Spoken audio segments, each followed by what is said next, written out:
semua ya ketika workshop gitu kan biasanya banyak curhat-curhat ya, curhat dengan saya, Kang gimana nih cara rekrutnya, dan untuk sangat spesial banget. Nah di webinar kali ini akan berlangsung kurang lebih sampai berapa nih, nyampe subuh atau nyampe berapa ya, sampai 2 jam ya, nyampe pukul 10 ya, insya Allah ya, mudah-mudahan teman-teman semua ya bisa menyimak sampai selesai ya. Namun ya sebelum dimulai ya, ini yang perlu ketahui, perlu teman-teman ketahui. Nah, Teh Tantri ini salah satu talent ya ataupun mentor di seperti building ya, seperti building.id kelas-kelas dimulai ya, ternyata ada rules ya, ada rules ya, sebelum teman-teman semua ya, sebelum teman-teman semua ya ikut untuk di mentoring ini ya. Apa aja sih rulesnya? Yang pertama adalah berdoa ya, mudah-mudahan ya Allah memberikan kita dengan baik dan mudah kemudian dipraktikkan. Kemudian silakan teman-teman semua matikan mikrofonnya ya, mute dulu ya, kalau udah bertanya langsung matikan ya. Biar ya nanti ya jangan sampai ada suara yang masuk selama proses pembelajaran. Kemudian silakan hidupkan videonya biar saya dan nanti bisa lihat nih siapa aja nih, terutama para alumni yang belum bisa bertatap muka secara langsung, kan biasanya nggak tahu nih siapanya ya. Kemudian tetap jaga adab mencari ilmu ya, perhatikan adab dalam belajar mencari ilmu, fokus dan konsentrasi ya, juga tetap open mind ya. Kemudian untuk sesi tanya jawab ya, insya Allah ya Anda boleh bertanya langsung kepada pembicara ya dengan menekan tombol hands up, itu ada tombol hands up-nya, ataupun ya bisa lambai-lambai tangan, ataupun bisa nanti dipilih sama saya ya siapa yang akan bertanya. Kemudian cara krem rekamannya, Kang gimana biasanya cara krem rekamannya? Silakan teman-teman posting keseruan webinar Zoom meeting ini di Facebook ataupun Instagram feeds. Kemudian tag Tantri HRD dan Ridwan Zainul Falah biar saya bisa cek satu persatu. Ya ini Facebook saya. Nah, ini Facebook saya. Sebentar nih masih ada yang coret-coret ya. Oke, itu adalah Facebook saya. Ya, kemudian teman-teman tetap semangat ya. Oke ya, perlu sedikit himbauan ya untuk teman-teman yang sering mencoret-coret layar pakai anotet ya. Silakan fokus dulu ya. Oke, tanpa lama-lama lagi ya, langsung aja saya serahkan ke Teh Tantri. Mangga Teh Tantri, yuk kita tepuk tangan online. Halo Oke. Teh Tantri. Terima kasih. Aku coba share screen dulu ya, mudah-mudahan terlihat dengan jelas. Oke.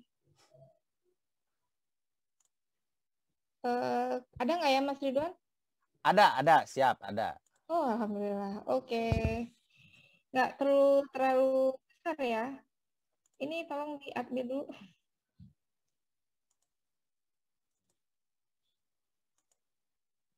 Oke. Bisa? Ya, dah. Oke, bismillahirrahmanirrahim. Teman-teman semuanya, salam kenal ya. Kita hari ini mau bahas super team building, karena kenapa harus super team building? Karena super team hebat, itu pasti bisnisnya nanti akan scale up ya.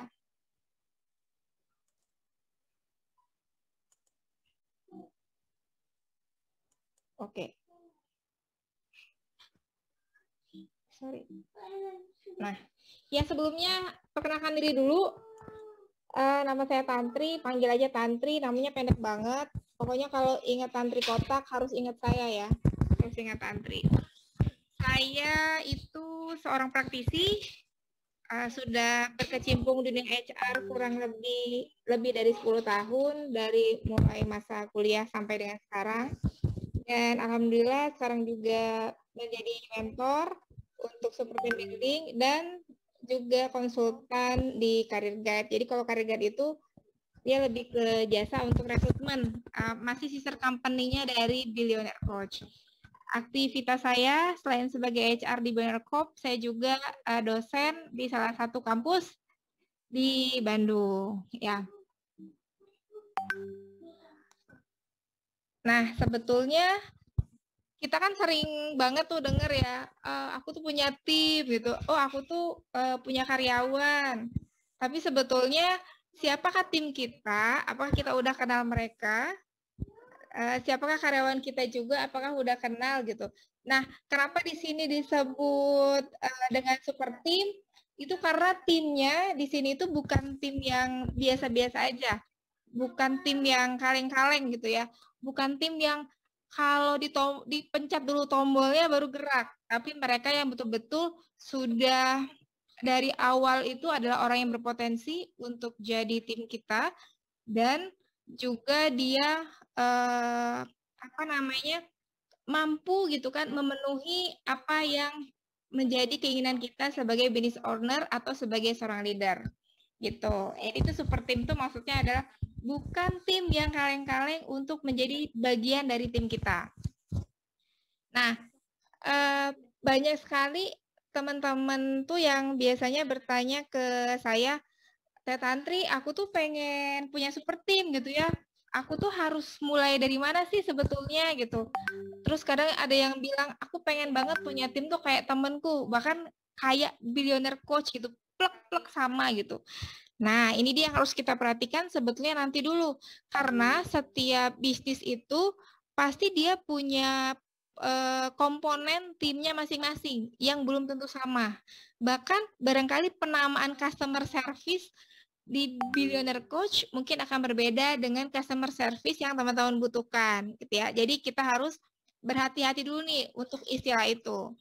Jangan ikut-ikutin pengen sama, tapi nggak taunya kita tuh nggak butuh gitu. Nah, ngomong-ngomong soal super team tadi ya, kenapa harus perlu super team? Gini, kalau sekarang kita katakanlah punya omset 1 miliar, ya 1 miliar itu kita kerjakan misalnya 2 sampai 5 orang misalnya. Sementara 1 miliar tuh omset ya, profitnya kan nggak tahu berapa. Ya mungkin 10 juta, 200 juta, 500 juta dan seterusnya. Nah, terus kita punya rencana nih ke depannya. Oh, aku tuh pengen si bisnis aku ini 5 sampai 10 tahun ke depan itu enggak cuman dikenal sama orang se-Jawa Barat aja misalnya. Atau aku pengen outletku ini, misalnya buka toko nih, tokoku ini enggak cuman ada di daerah Sumatera aja gitu. Nah, untuk mencapai apa yang kita inginkan tadi itu, atau kita sebut dengan visi kita itu, dalam jangka yang panjang, itu akan sulit dilakukan dengan sendiri, atau hanya sekitar mungkin 3-5 orang, atau tim kita saat ini, gitu ya. Itulah kenapa kita perlu super team untuk mendapatkan sesuatu yang besar, lebih besar, di waktu yang cepat. Nah, jadi ada waktu yang cepat ya. Jadi waktunya tuh nggak lama gitu. Katakan kalau sekarang waktu yang kita butuhkan, misalnya nih, customer service ada di kita, packing ada di kita juga, bahkan ke ekspedisi juga kita misalnya ya. Sehari kita sanggup follow up customer sampai dengan 100, bisa wah sendirian tuh kayak udah mati-matian banget gitu ya. Nah, terus katakanlah teman-teman sudah mulai mau beralih ke online. Wah, aku udah pakai agensi nih untuk advertisernya, untuk iklaninnya gitu. Nah, setiap hari itu nambah aja banyak leads yang masuk. Aku harus follow up sehingga nggak cuma 100, bahkan mencapai 3 kali lipat misalnya. Apakah itu bisa diselesaikan sendiri? Mungkin aja, tapi kita nggak tahu sampai jam berapa ya. Kemungkinan juga bisa jadi kita nggak tidur. Itulah yang bikin, wah kayaknya aku perlu tim nih, karena udah nggak cukup nih waktu sekarang ini dilakukan sendirian, sehingga butuh tim, gitu ya. Itulah kenapa kita butuh tim.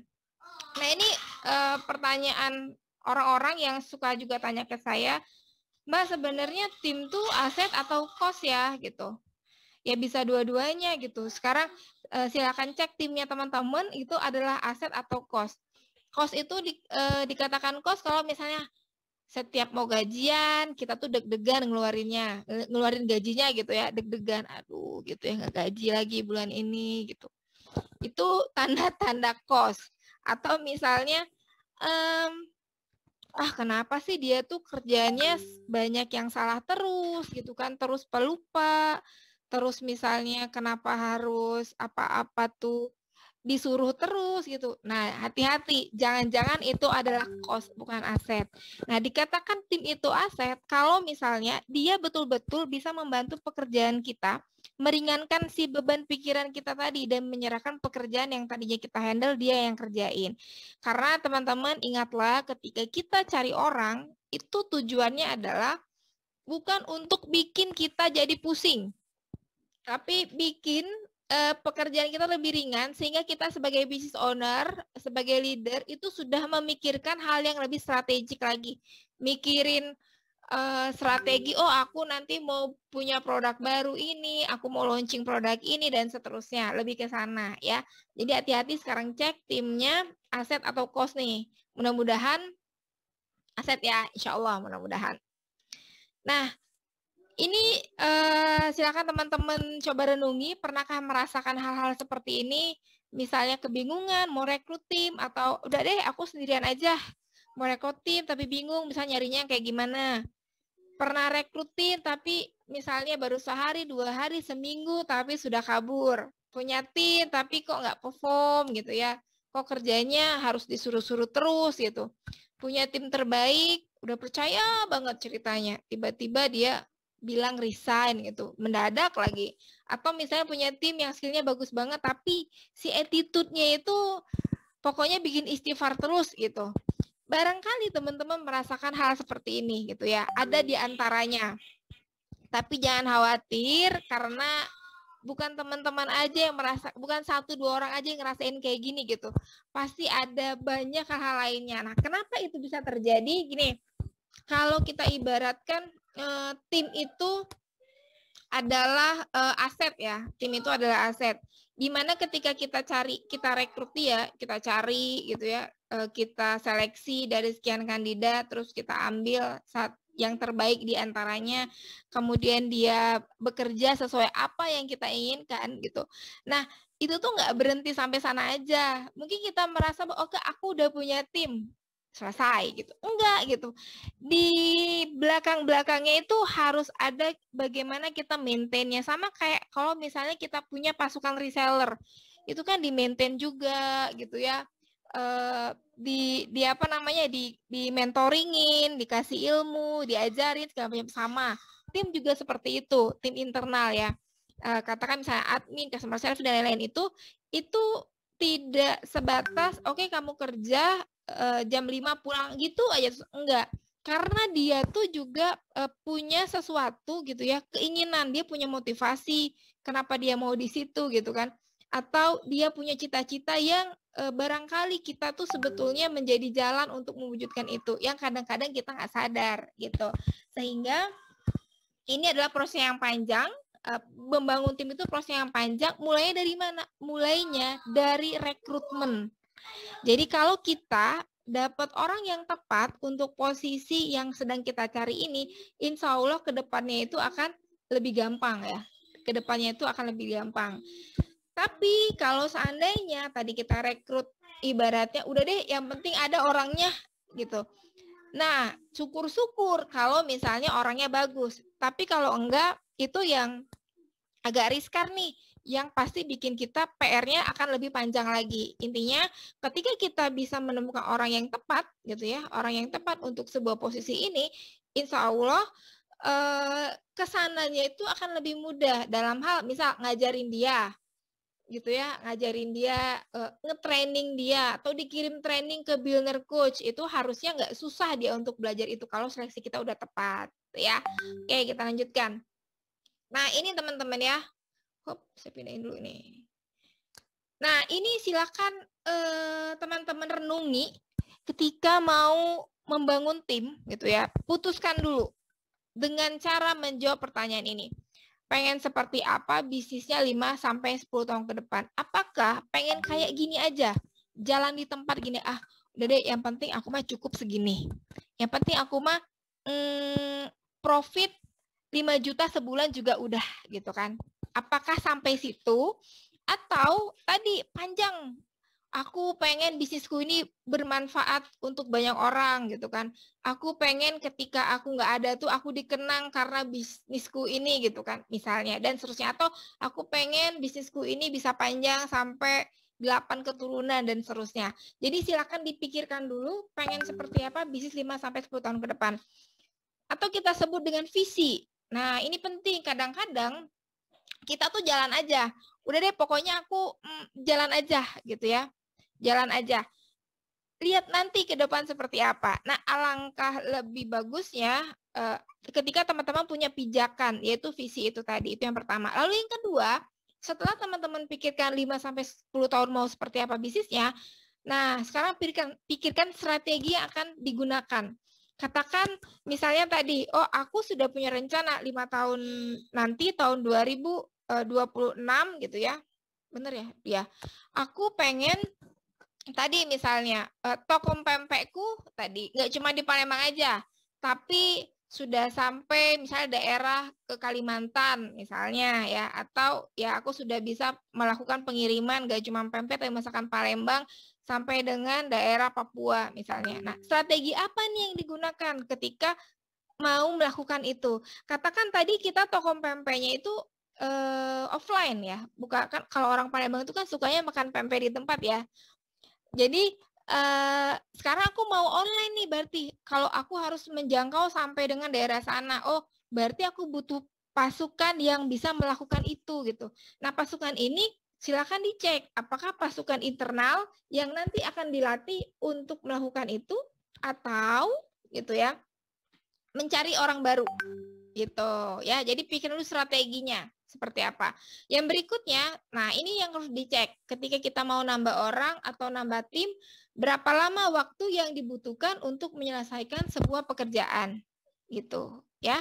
Berapa lama yang dibutuhkan. Katakan tadi 9 jam sanggup 100 customer, lebih dari itu udah nggak sanggup, berarti harus butuh tim untuk membantu kita menyelesaikannya. Itu ya, pikirkan 3 hal ini. Baru nanti, jadi, nah, perlukah tim untuk membantu bisnis teman-teman agar tadi tercapai visinya, bisa mencapai sesuatu yang lebih besar dalam waktu yang lebih cepat juga gitu. Atau mau segini-gini aja. Harapan saya adalah teman-teman sudah punya visi sendiri, sudah tahu pengen mengembangkan bisnisnya sampai mana, sudah punya ibaratnya value bisnisnya gitu ya, pengen seperti apa, dan sudah punya pendirian atau mindset yang kuat untuk mengembangkan bisnis ini. Itu berarti teman-teman sudah tidak harus menyelesaikan semua pekerjaannya sendiri atau Superman, sehingga saatnya untuk rekrut tim ya. Oke, nah ini juga banyak yang nanya ke saya nih, gimana sih formula membangun super tim? Formulanya, kalau kita bicara formula, berarti kita bicara apa saja yang harus dilakukan agar ketika membangun tim ini benar-benar mereka itu menjadi super tim. Jadi kalau ditanya super tim dibentuk atau dicari? Super tim itu dibentuk ya. Bukan dicari, tapi dibentuk. Sebagus-bagusnya orang, ketika dia masuk perusahaan kita, tapi kita tidak bisa membentuknya dengan baik, gagal juga. Gak jadi itu super, jadi tim biasa gitu. Itu artinya itu dibentuk ya dalam proses pencarian dulu, pencarian orang-orangnya yang tepat. Yang perlu teman-teman lakukan, pertama tadi ya, tetapkan visi misi perusahaan dulu. Silakan dibuat pengen seperti apa bisnisnya. Setidaknya 5 tahun deh gitu ya. Jangan juga setahun, pendek banget. 5 tahun itu sudah minimal sekali. Sampai dengan 10 tahun ke depan. Lalu yang kedua, silakan ulas bisnis proses. Nah ini saya mau bicara bisnis proses ya. Bisnis proses itu adalah hal yang paling penting ketika teman-teman akan memutuskan nanti kalau aku punya orang ini ngerjain apa aja. Atau aku perannya dalam bisnis proses ini ngerjain yang mana aja. Itu adalah bisnis proses. Nah, kebanyakan perusahaan itu tidak memetakan bisnis prosesnya. Nah, jadi gini, kalau seandainya biasanya saya kalau terjun ke perusahaannya Kang Dewa, yang akan saya lakukan pertama adalah mencari tahu bisnis prosesnya. Itu dengan cara menanyakan. Oke, misalnya saya akan, Bu, Mbak gitu ya, Mas, Kang, saya pengen tahu dong alur bisnis ini gitu ya, prosesnya dari awal sampai dari awal tuh dari bahan mentah gitu kan, terus SDM-nya sampai aktivitasnya apa aja, dan juga sampai jadi output itu prosesnya bagaimana. Nah, itu akan saya petakan dulu. Kayak kita misalnya bikin bagan-bagan singkat aja, katakan mau bikin apa ya, fashion misalnya, hijab misalnya. Dari inputnya itu berarti bahannya, satu bahan yang dibutuhkan. Bahannya dari mulai bisnis nih, mencari bahan. Terus yang kedua memilih bahannya. Terus yang ketiga misalnya bikin polanya. Lalu yang keempat bikin sampel. Bikin sampel misalnya produksi gitu kan. Nah, itu adalah bisnis proses si aktivitas tadi. Nah, sehingga dari bisnis proses ini kita bisa menentukan berapa orang yang kita butuhkan dan butuh orang apa aja untuk melakukan itu. Ya, dari bisnis proses ini. Jadi jangan sampai dikira-kira. Biasanya kalau yang ngira-ngira itu karena kita belum memetakan ini. Kayak gini misalnya, aku butuh nggak ya gitu ya graphic designer, butuh nggak ya copywriter, butuh nggak ya CRM gitu kan. Nah, kita cek dulu bisnis prosesnya kayak gimana. Katakan kalau di Billionaire Coach itu ya bisnis prosesnya, kenapa ada CRM? Karena memang dalam bisnis proses customer kita itu gitu ya, alumni itu tidak boleh dibiarkan begitu saja karena kita punya visi. Visinya adalah give more impact for your business. Artinya harus punya impact. Impact itu belum tentu sekali ikut workshop langsung ada impact-nya kan. Perlu ada mentoringnya dulu gitu kan. Perlu ada apa ibaratnya webinar seperti ini misalnya. Nah, sehingga ada CRM. Nah, di tempat teman-teman apakah itu ada atau enggak, silakan dipetakan dulu ya bisnis prosesnya. Agar nanti nggak bingung perlu tim apa aja di dalamnya gitu. Lalu yang berikutnya setelah bisnis proses, teman-teman harus menentukan jumlah dari manpower planning. Jumlahnya berapa? Tadi misalnya, contohnya adalah bisnis fashion ya, yang saya tangani salah satu perusahaan Kang Dewa. Itu berapa orang yang dibutuhkan untuk misalnya tim untuk bikin desain pola gitu kan. Nah, ini ditentukan, oh ternyata butuhnya cuma satu gitu. Kenapa cuma satu? Nah, katakan misalnya karena direktur utamanya misalnya atau ownernya gitu kan, itu juga seorang fashion designer misalnya. Jadi butuhnya satu aja sehingga nanti akan TikTok sama langsung dengan business owner-nya. Nggak dua, kenapa nggak dua, nggak tiga, nggak empat, nggak lima? Karena sudah punya target dalam sebulan itu harus membuat berapa pola gitu. Kecuali kalau misalnya sebulan mencapai sekitar 30 pola, mungkin saja untuk 2 orang itu nggak bisa dikerjain. Jadi ditentuin jumlahnya. Nah, menentukan jumlah teman-teman harus hati-hati. Karena kalau struktur itu kegemukan, itu nggak bagus.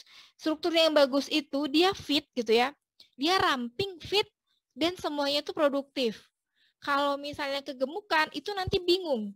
Bingungnya gini, wah ternyata ketika orderan sepi gitu ya, atau orderan lagi biasa-biasa aja, kok yang nganggurnya 3 orang gitu, banyak banget gitu kan. Oh, berarti jangan-jangan kemarin kita kebanyakan untuk rekrutnya. Harusnya mungkin cukup 2 orang aja misalnya gitu.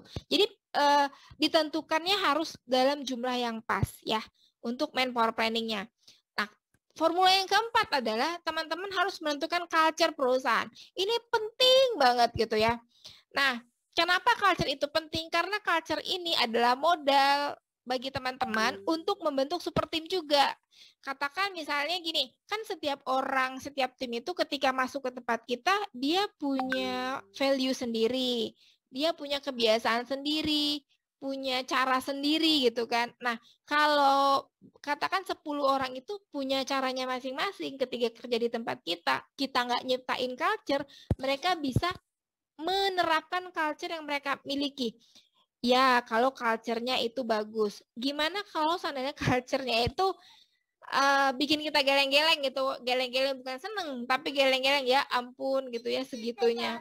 Nah, itu cukup berbahaya juga gitu. Sehingga teman-teman sebagai business owner, sebagai leader, teman-temanlah yang menentukan pengen culture seperti apa. Culture itu adalah kebiasaan-kebiasaan yang kita ciptakan gitu ya, sehingga bisa ditiru sama timnya dan timnya melakukan hal yang sama sampai dia terbiasa. Yang tadinya mungkin kita paksa untuk melakukan itu, kemudian dia jadi terpaksa, lalu dia jadi biasa. Ya, itu culture. Contoh, kami di Billionaire itu punya culture yang setiap perusahaan Kang Dewa itu culture-nya itu hampir mirip-mirip. Kalau ditarik benang merahnya itu ada 2 culture utama. Culture utama yang pertama itu adalah spiritual. Spiritual artinya semua yang kita lakukan itu harapannya itu ada harapan untuk doanya, harapan untuk mendapatkan pahalanya, harapan untuk kebermanfaatannya gitu kan. Dan tentunya membantu orang banyak. Itu culture yang pertama adalah spiritual. Sehingga loh, ini kan culture Mbak, gimana biar mereka terbiasa untuk spiritual gitu kan, untuk meningkatkan spiritualnya. Bagaimana Mbak caranya? Melalui kegiatan. Culture itu dibentuk melalui kebiasaan, artinya harus ada kegiatannya. Nah, ini yang kami bentuk. Contoh, untuk menuju spirituality, apa sih kegiatannya? Kami ada ngaji bareng. Kami ada setengah Jumat, yang uangnya dikeluarkan langsung sama tim sendiri, tim internal, juga dari perusahaan juga ada. Terus kami ada pengajian gitu kan, atau kajian rutin gitu. Nah, itu spiritualnya itu ada di situ. Kemudian kami menganjurkan tim untuk sholat duha, sholat tahajud, sholat subuh di masjid bagi laki-laki, puasa Senin Kamis, itu ya untuk spiritualnya. Nah, lalu yang berikutnya, culture yang kedua nih.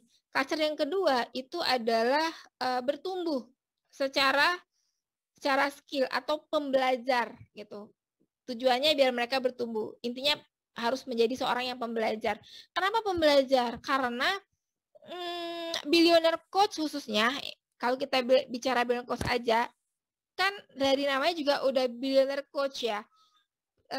Wadahnya bagi teman-teman yang ingin belajar bisnis gitu. Sehingga timnya pun harus tim-tim yang mau belajar ya, tim pembelajar. Tim pembelajar di sini kita bentuk melalui kegiatan juga, kegiatan pembelajar seperti apa?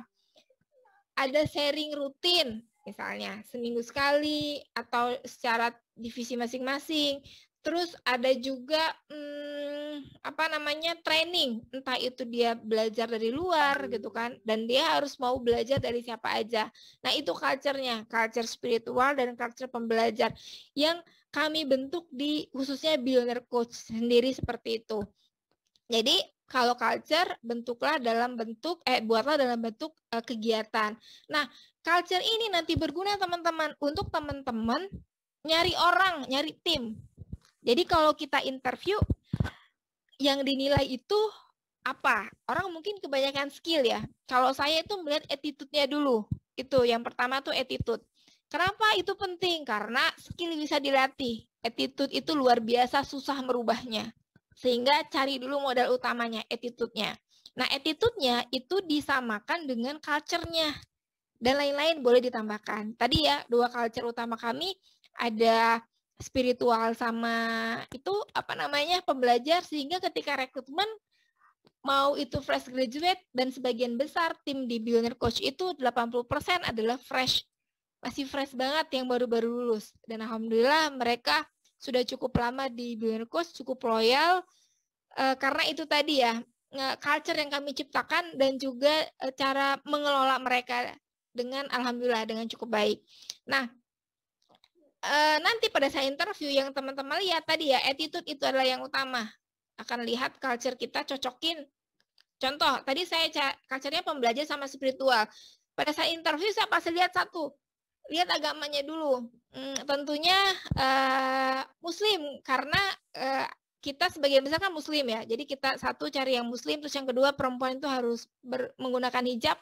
Itu kemudian kalau sisi pembelajarnya itu kita lihat willing to learn-nya ada enggak, apakah dia tipikal suka belajar atau enggak. Itu akan kami biasanya kalau interview akan saya cek, misalnya informasi apa yang dia ketahui terbaru ini, buku apa yang terakhir dia baca, terus apa yang dia lakukan, mengisi waktu luangnya dan lain-lainnya. Intinya pengen melihat apakah dia orang pembelajar atau enggak gitu ya. Culture ya teman-teman. Ingat, ciptakan culture-nya, jangan sampai tim Anda yang menciptakan culture itu sendiri. Karena itu akan jadi bumerang kalau mereka yang nyiptain. Oke? Kita lanjut ya.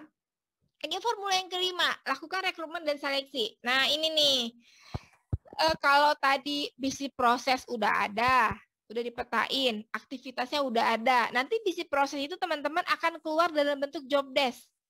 Karena kan tadi ada aktivitasnya ya, keluar dalam bentuk job desk dan kualifikasinya. Terus culture tadi udah ada ya. Teman-teman juga udah tahu berapa jumlah yang dibutuhkan. Nah, sekarang saatnya lakukan rekrutmen dan seleksi sesuai dengan apa yang kita butuhkan. Jangan sampai oke, aku mau rekrutmen, mau seleksi, tapi aku masih nggak tahu mau nyari kayak gimana. Itu berarti kita belum tepat melakukan bisnis prosesnya, ya. Lakukan rekrutmen dengan seleksi, ini penting karena ini adalah gerbang awal bagi masuknya tim tadi, modal untuk menjadi super tim. Oke, kita lanjut ya.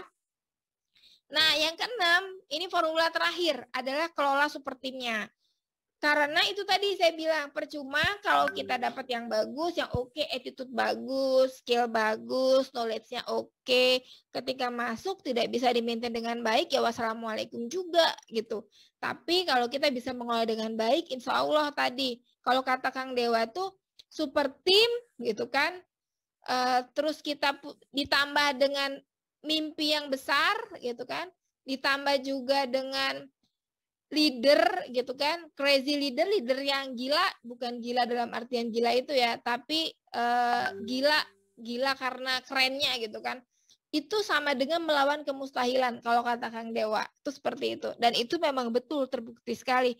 Kita punya dream big, punya visi yang besar, kita punya super team yang hebat, maka dan kita sendiri sebagai leader itu gila-gilaan banget, maka kita bisa mencapai apa yang kita inginkan itu tadi. Nah, dan semua ini teman-teman butuh teman-teman sebagai leadernya. Ya, butuh teman-teman sebagai leadernya. Kenapa? Karena tim itu nggak bisa gerak sendiri. Meskipun sejago apapun dia tetap butuh leadernya. Katakan juga misalnya levelnya sudah paling tinggi lah di sana, misalnya manajer ya, mungkin di tempat teman paling tinggi misalnya manajer, dia tetap butuh leader lagi di atasnya, tapi bukan dalam hal beda level ya, bukan antara staff ke manajernya, tapi ini lebih ke misalnya berbagi ide, lebih ke sana sudah, berbagi strategi, berbagi keinginan dia apa, itu tetap dia pasti butuh sosok itu. Nah teman-teman adalah leadernya, teman-teman adalah yang menggerakkannya, dan semua bisnis itu, mau apapun bisnisnya, mau bagaimanapun membentuk super timnya, tentunya tergantung dari Anda sebagai leadernya. Ya, contohnya gini, saya kalau misalnya terjun ke bisnisnya Kang Dewa, kan tadi pertama akan melihat bisnis prosesnya dulu. Kemudian yang kedua, yang akan saya cek itu adalah tim internalnya. Biasanya saya akan melakukan interview secara one on one, akan saya cek kompetensinya masing-masing, skillnya di mana, skillnya tuh batasnya mana gitu kan. Terus yang dibutuhkan untuk posisi ini skillnya sejauh apa. Andai kata gitu kan, skillnya belum sesuai sama yang dibutuhkan, itu akan saya berikan training untuk dia bisa menyelesaikan pekerjaan itu. Ya, akan saya berikan training untuk bisa mengerjakan itu. Kalau seandainya nih sudah di training, udah di coaching, nggak bisa juga gitu kan, segitu aja kemampuannya. Biasanya akan saya pindahkan ke bagian yang lain gitu kan. Tapi kalau seandainya di bagian lain juga nggak mampu, tidak ada tempat di situ, biasanya akan saya gantikan dengan orang lain. Artinya saya keluarkan, saya cari yang baru untuk di situ. Nah, kenapa? Mungkin ada di antara teman-teman yang nggak tega, aku nggak tega ngeluarinnya gitu kan, kasihan segala macam. Nih sekarang gini deh gitu ya, mau bisnisnya maju atau enggak gitu. Hilangkanlah ketidaktegaan itu tadi. Nah, yang penting kita ada prosedurnya, semacam beri kesempatan, kasih, bantu dia belajar. Tapi kalau udah nggak mampu juga, berarti bukan di situ tempatnya gitu, di tempat yang lain. Nah, daripada kita mangkel gitu ya, wah pokoknya makan hati mulu, kalau ngeliat itu kenapa sih kerja nggak beres aja, udah dilatih segala macam gitu, kesel aja bawaannya. Mau itu nggak tega gitu, mau ngeluarin nggak tega, kasihan ini buang nggak teganya, karena itu lebih baik teman-teman. Karena bisnis harus terus maju, super team harus tetap hebat gitu, tim-tim yang lain juga jangan sampai terpengaruh negatifnya gitu ya. Oke, kelola super timnya. Nah ini membangun bisnis itu kayak bangun rumah gitu kan, biar kokoh ada pondasinya dulu kan, ada tiang penyangganya, jadi ada visinya untuk pondasinya, dan timnya harus kuat biar tadi target visi kita tercapai.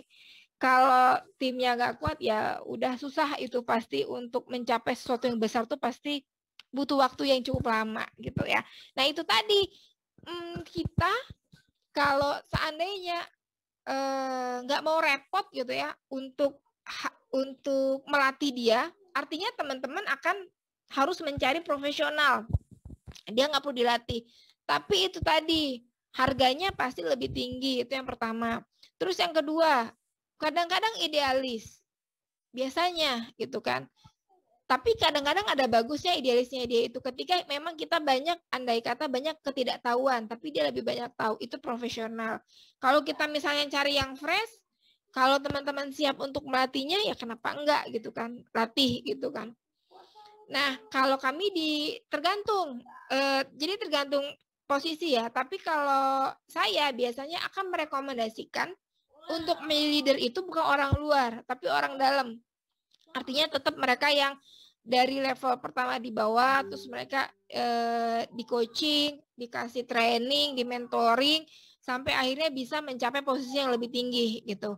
Nanti di posisi yang lebih tinggi, misalnya katakan menjadi manajer, nanti akan dibekali untuk leadership-nya agar tadi bisa memimpin timnya gitu ya, memimpin tim-tim yang ada di bawahnya. Nah itu ya, enak kalau saya disuruh milih enak mana, profesional atau fresh graduate, dua-duanya enak kok gitu ya, dua-duanya enak. Asal ini aja, satu kita punya budget, terus yang kedua fresh graduate kita sabar untuk melatihnya. Itu kalau harga sudah tentu teman-teman, kalau fresh graduate itu kita bisa nego-nego lah gitu, harganya masih bisa terjangkau. Nah tapi itu akan makan waktu kita untuk melatihnya gitu ya, kalau yang fresh graduate.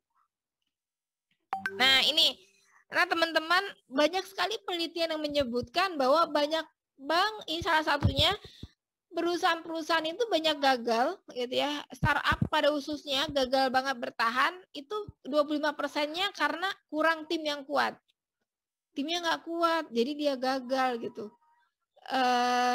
Jarang untuk hal yang lain, tapi kalau sebagian besar 25% itu biasanya memang dari tim yang nggak kuat. Nah ini juga saya sering menemukan teman-teman saya yang mereka juga kerja di banyak perusahaan, saya biasanya suka tanya-tanya, riset mini riset, suka tanya-tanya apa penyebab startup tutup gitu kan, kenapa perusahaanmu 4 tahun tutup gitu, 5 tahun tutup gitu. Itu rata-rata timnya nggak kuat gitu. Timnya nggak kuat dalam artian skillnya tidak memadai gitu ya. Apakah skillnya tidak memadai atau overload, itu bisa jadi overload, nggak kuat timnya, handle project banyak, dia nggak kuat, dia keluar kabur juga, nyari orang lagi susah lagi misalnya, itu juga bisa. Atau dari sisi tim nggak kuatnya karena apa? Karena katakan leadernya tidak bisa memimpin dengan baik. Nah ini ada contoh nih, Saya pernah kerja di perusahaan sebelumnya, saya kerja di startup IT, perusahaan asing dari Eropa. Saya punya banyak project manager di sana, kan IT ya, pasti ada project manajernya, terus ada programmer banyak juga di satu tim itu. Jadi ada satu programmer itu yang kerjanya jelek gitu, menurut project manajernya, kerjanya jelek gitu kan. Nah kenapa nih gitu kan, saya cek kenapa ya kok bisa jelek gitu. Tapi gitu kan, dia ini di tempat kerja sebelumnya star gitu, dia bintang gitu, bagus. Ini berarti ada yang salah nih, entah salah dalam hal penempatan dia di situ dalam pekerjaannya, atau leadernya yang tidak mampu untuk membimbingnya, ceritanya begitu. Kemudian pada akhirnya ini terjadi cukup lama, ya terjadi cukup lama. Tapi waktu itu saya tidak melakukan coaching. Kenapa? Karena saya nggak area di situ. Tapi saya cukup teliti aja. Nah, kemudian dari situ saya coba nyaranin untuk dipindahin. Coba deh dipindahin dulu aja gitu kan. Dipindahin dulu aja, barangkali yang lain, artinya itu dia ketemu dan dia itu sangat luar biasa gitu, dia perform. Artinya gitu ya, selidik punya selidik itu dia nggak cocok sama project manajernya. Cocok dalam hal apa? Project manajernya itu tidak pernah memberikan tugas yang cukup bukan detail banget, maksudnya yang instruksi jelas gitu. Jadi tidak memberikan instruksi yang jelas, sehingga dia kesulitan untuk menerjemahkannya, sehingga dia harus nanya bolak-balik gitu kan. Itu. Dan yang kedua, si leader project manager ini kurang bisa menghargai timnya. Tidak pernah say thank you gitu kan. Tidak pernah memperhatikan kebutuhan timnya, tidak pernah apresiasi yang mini-mini lah apa gitu kan, entah mau traktir mau apa, itu nggak pernah, yang bikin dia performernya langsung turun gitu ya dengan drastis sekian bulan. Nah itu apa pentingnya leader untuk bisa tetap menghandle tim ini agar tetap menjadi super gitu, nggak tim yang kaleng-kaleng ya. Jadi berhati-hatilah teman-teman. Ketika sudah punya timnya sudah mulai aneh, coba dicek apakah keliru dalam hal dianya yang kurang oke, gitu kan, memang kompetensinya nggak sesuai, atau kita sebagai leader belum tepat dalam membimbingnya. Nah ini, tadi yang saya bilang ya, skill atau karakter, fresh graduate atau profesional, nah itu adalah pilihan. Tapi kalau saya menyarankan karakter dulu atau attitude dulu, itu yang utama. Kemudian baru nanti skill bisa kita latih. Atau syukur-syukur kalau teman-teman bisa mendapatkan dua-duanya. Skill bisa dapat gitu kan, attitude juga bagus, wah itu sempurna gitu. Fresh graduate atau profesional pilihan, silakan nanti teman-teman pikirkan sendiri ya, tentukan kalau budgetnya pas gitu kan, fresh graduate saja. Tapi kalau misalnya budgetnya ada lebih, silakan boleh juga profesional. Tapi kalau di tim di dalamnya sudah ada yang oke, kenapa enggak dia aja yang diminta untuk memimpin dan teman-teman tinggal cari tim yang ada di bawahnya aja gitu. Nah ini dia, saya mau bicara tentang rekrutmen dan seleksi. Kenapa? Ini karena gerbang utama, jadi ini sangat penting banget ya teman-teman ketika kita mau bangun tim. Orangnya harus bagus dulu, bagus dalam artian tepat kompetensinya, skill, knowledge, attitude, atau saya singkat SKA. SKA-nya harus sesuai sama kebutuhan kita. Jadi nanti ketika teman-teman menyusun job desk, ya job desk itu disusun dulu ya dalam bentuk kata kerja, turunkan dalam bentuk kualifikasinya. Nah, kualifikasi ini turunkan dalam bentuk SKA, skillnya. Katakan gini, contoh, graphic designer misalnya ya. Oke, apa aja job desk-nya? Membuat desain untuk marketing kit. Terus yang kedua, membuat membuat desain untuk sosial media. Terus apalagi editing foto misalnya, atau bikin video animasi Misalnya itu ya untuk job desk-nya. Nah, kemudian tentukan kualifikasinya, knowledge-nya apa. Kalau knowledge itu, kalau kita bicara knowledge itu baru sekedar tahu. Dia tahu aja. Tahu dapat dari mana? Dari kampusnya, misalnya waktu dia sekolah. Itu tahu, atau dia baca aja gitu. Itu baru sekedar tahu. Tapi si knowledge dia tadi kalau dia latih, itu akan menjadi skill. Ya, akan menjadi skill. Jadi skill itu bisa mungkin dia pernah ikut pelatihan atau dia pernah ngerjain project atau pengalaman dia sebelumnya. Nah, itu sudah bisa jadi skill. Jadi nanti ditulis ya teman-teman ya. Knowledge-nya apa? Oke, untuk seorang graphic designer, dia butuh knowledge apa nih gitu. Atau langsung aja bisa lompat ke skill.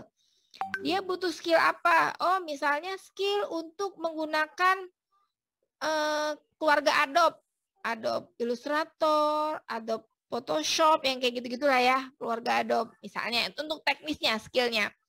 Terus yang kedua, misalnya selain itu karena tadi kita butuh dia harus bisa bikin video, ngedit video, yang berhubungan sama video juga untuk editingnya, kayak misal After Effects dan lain-lain itu ya. Terus kemudian tes desainnya tentunya harus bagus. Nah, untuk soal attitude-nya, nah ini tadi silakan dipetakan dulu di culture-nya ya. Tentunya kalau kita pengennya gimana nih graphic desainernya, kreatif udah pasti ya. Misalnya pengen orang yang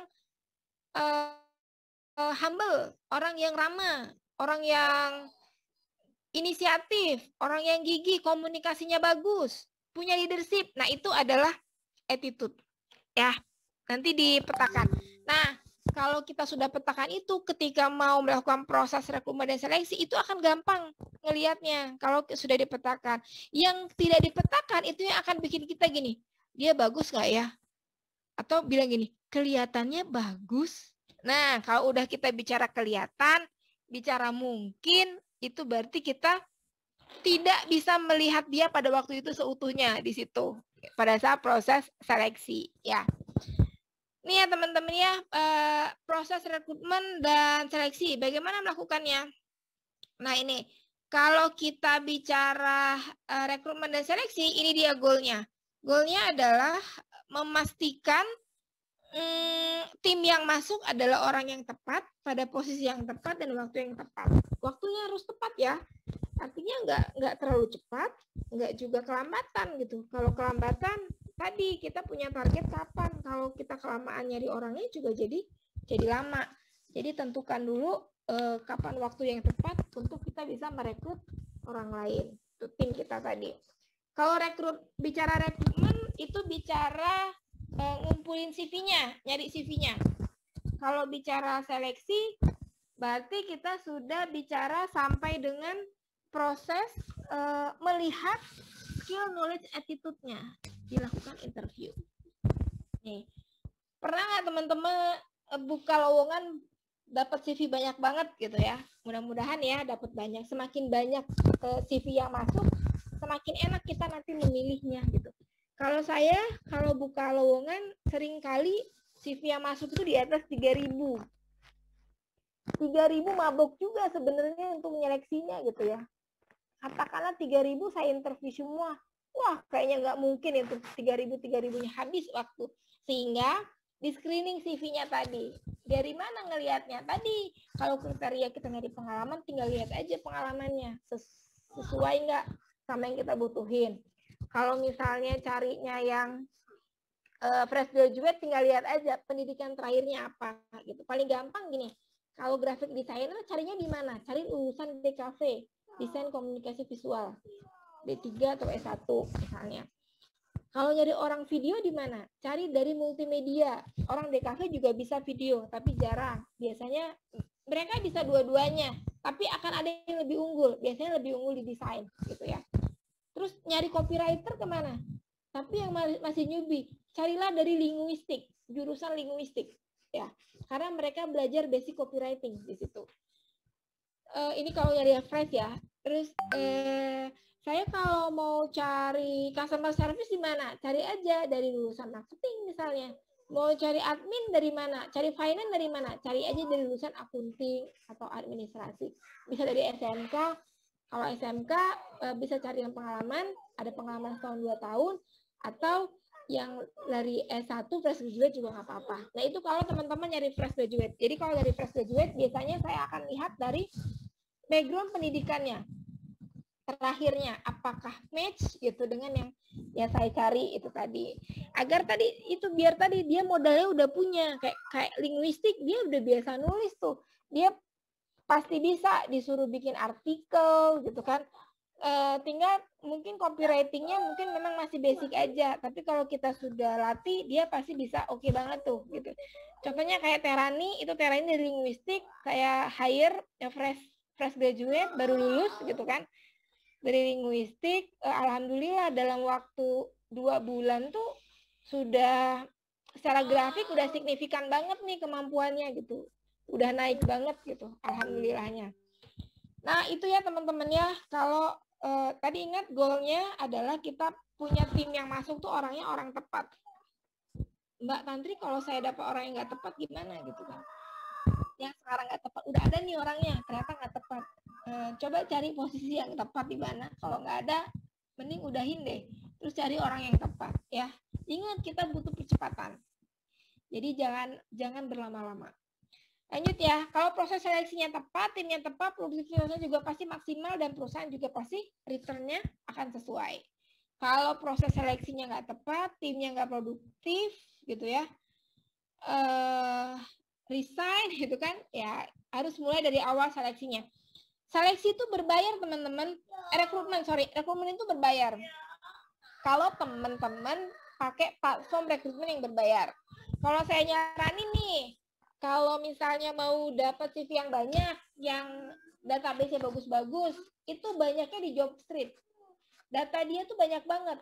Yang pertama Jobstreet, yang kedua itu JobsDB. Itu banyak. Kolamnya ada di situ. Kalau teman-teman cari profesional, carinya di LinkedIn. Tapi kalau LinkedIn itu, kalau kita yang nyari, sistemnya kan kita semacam hijack ya, nawarin. PR kita adalah harus kuat employer brandingnya. Branding perusahaan kita harus kuat. Katakan gini, brand coach, siapa sih brand coach gitu? Orang kenal nggak sih gitu kan? Nah itunya harus kuat dulu. Sehingga ketika hijack, ketika nawarin orang di LinkedIn, biasanya dia akan nanya, ini perusahaan apa? Kalau dia belum kenal. Webnya mana? Itu. Biasanya nanya itu. Webnya apa? Perusahaannya apa? Posisi ini job desk-nya apa? Bahkan ada yang nanya target kerjaan di job desk ini apa. Itu kalau cari di LinkedIn tuh seperti itu. Nanti bisa bikin LinkedIn, silakan. Atas nama perusahaan boleh, atas nama pribadi boleh gitu ya. Nanti kalau carinya bisa di kolom search gitu kan, ada kan, nanti ketik aja misalnya sosial media spesialis. In people carinya. Ketiknya in people. Nanti keluar orang-orangnya, semua yang orang-orang sosmed itu tinggal dibukain aja satu-satu sama ditawarin aja kalau misalnya memang profilnya cocok sama teman-teman itu ya. Seleksi rekrutmen itu berbayar, jadi jangan sampai boncos. Nah ini nih boncos nih, nggak cuma ngiklan untuk jual produk aja yang boncos.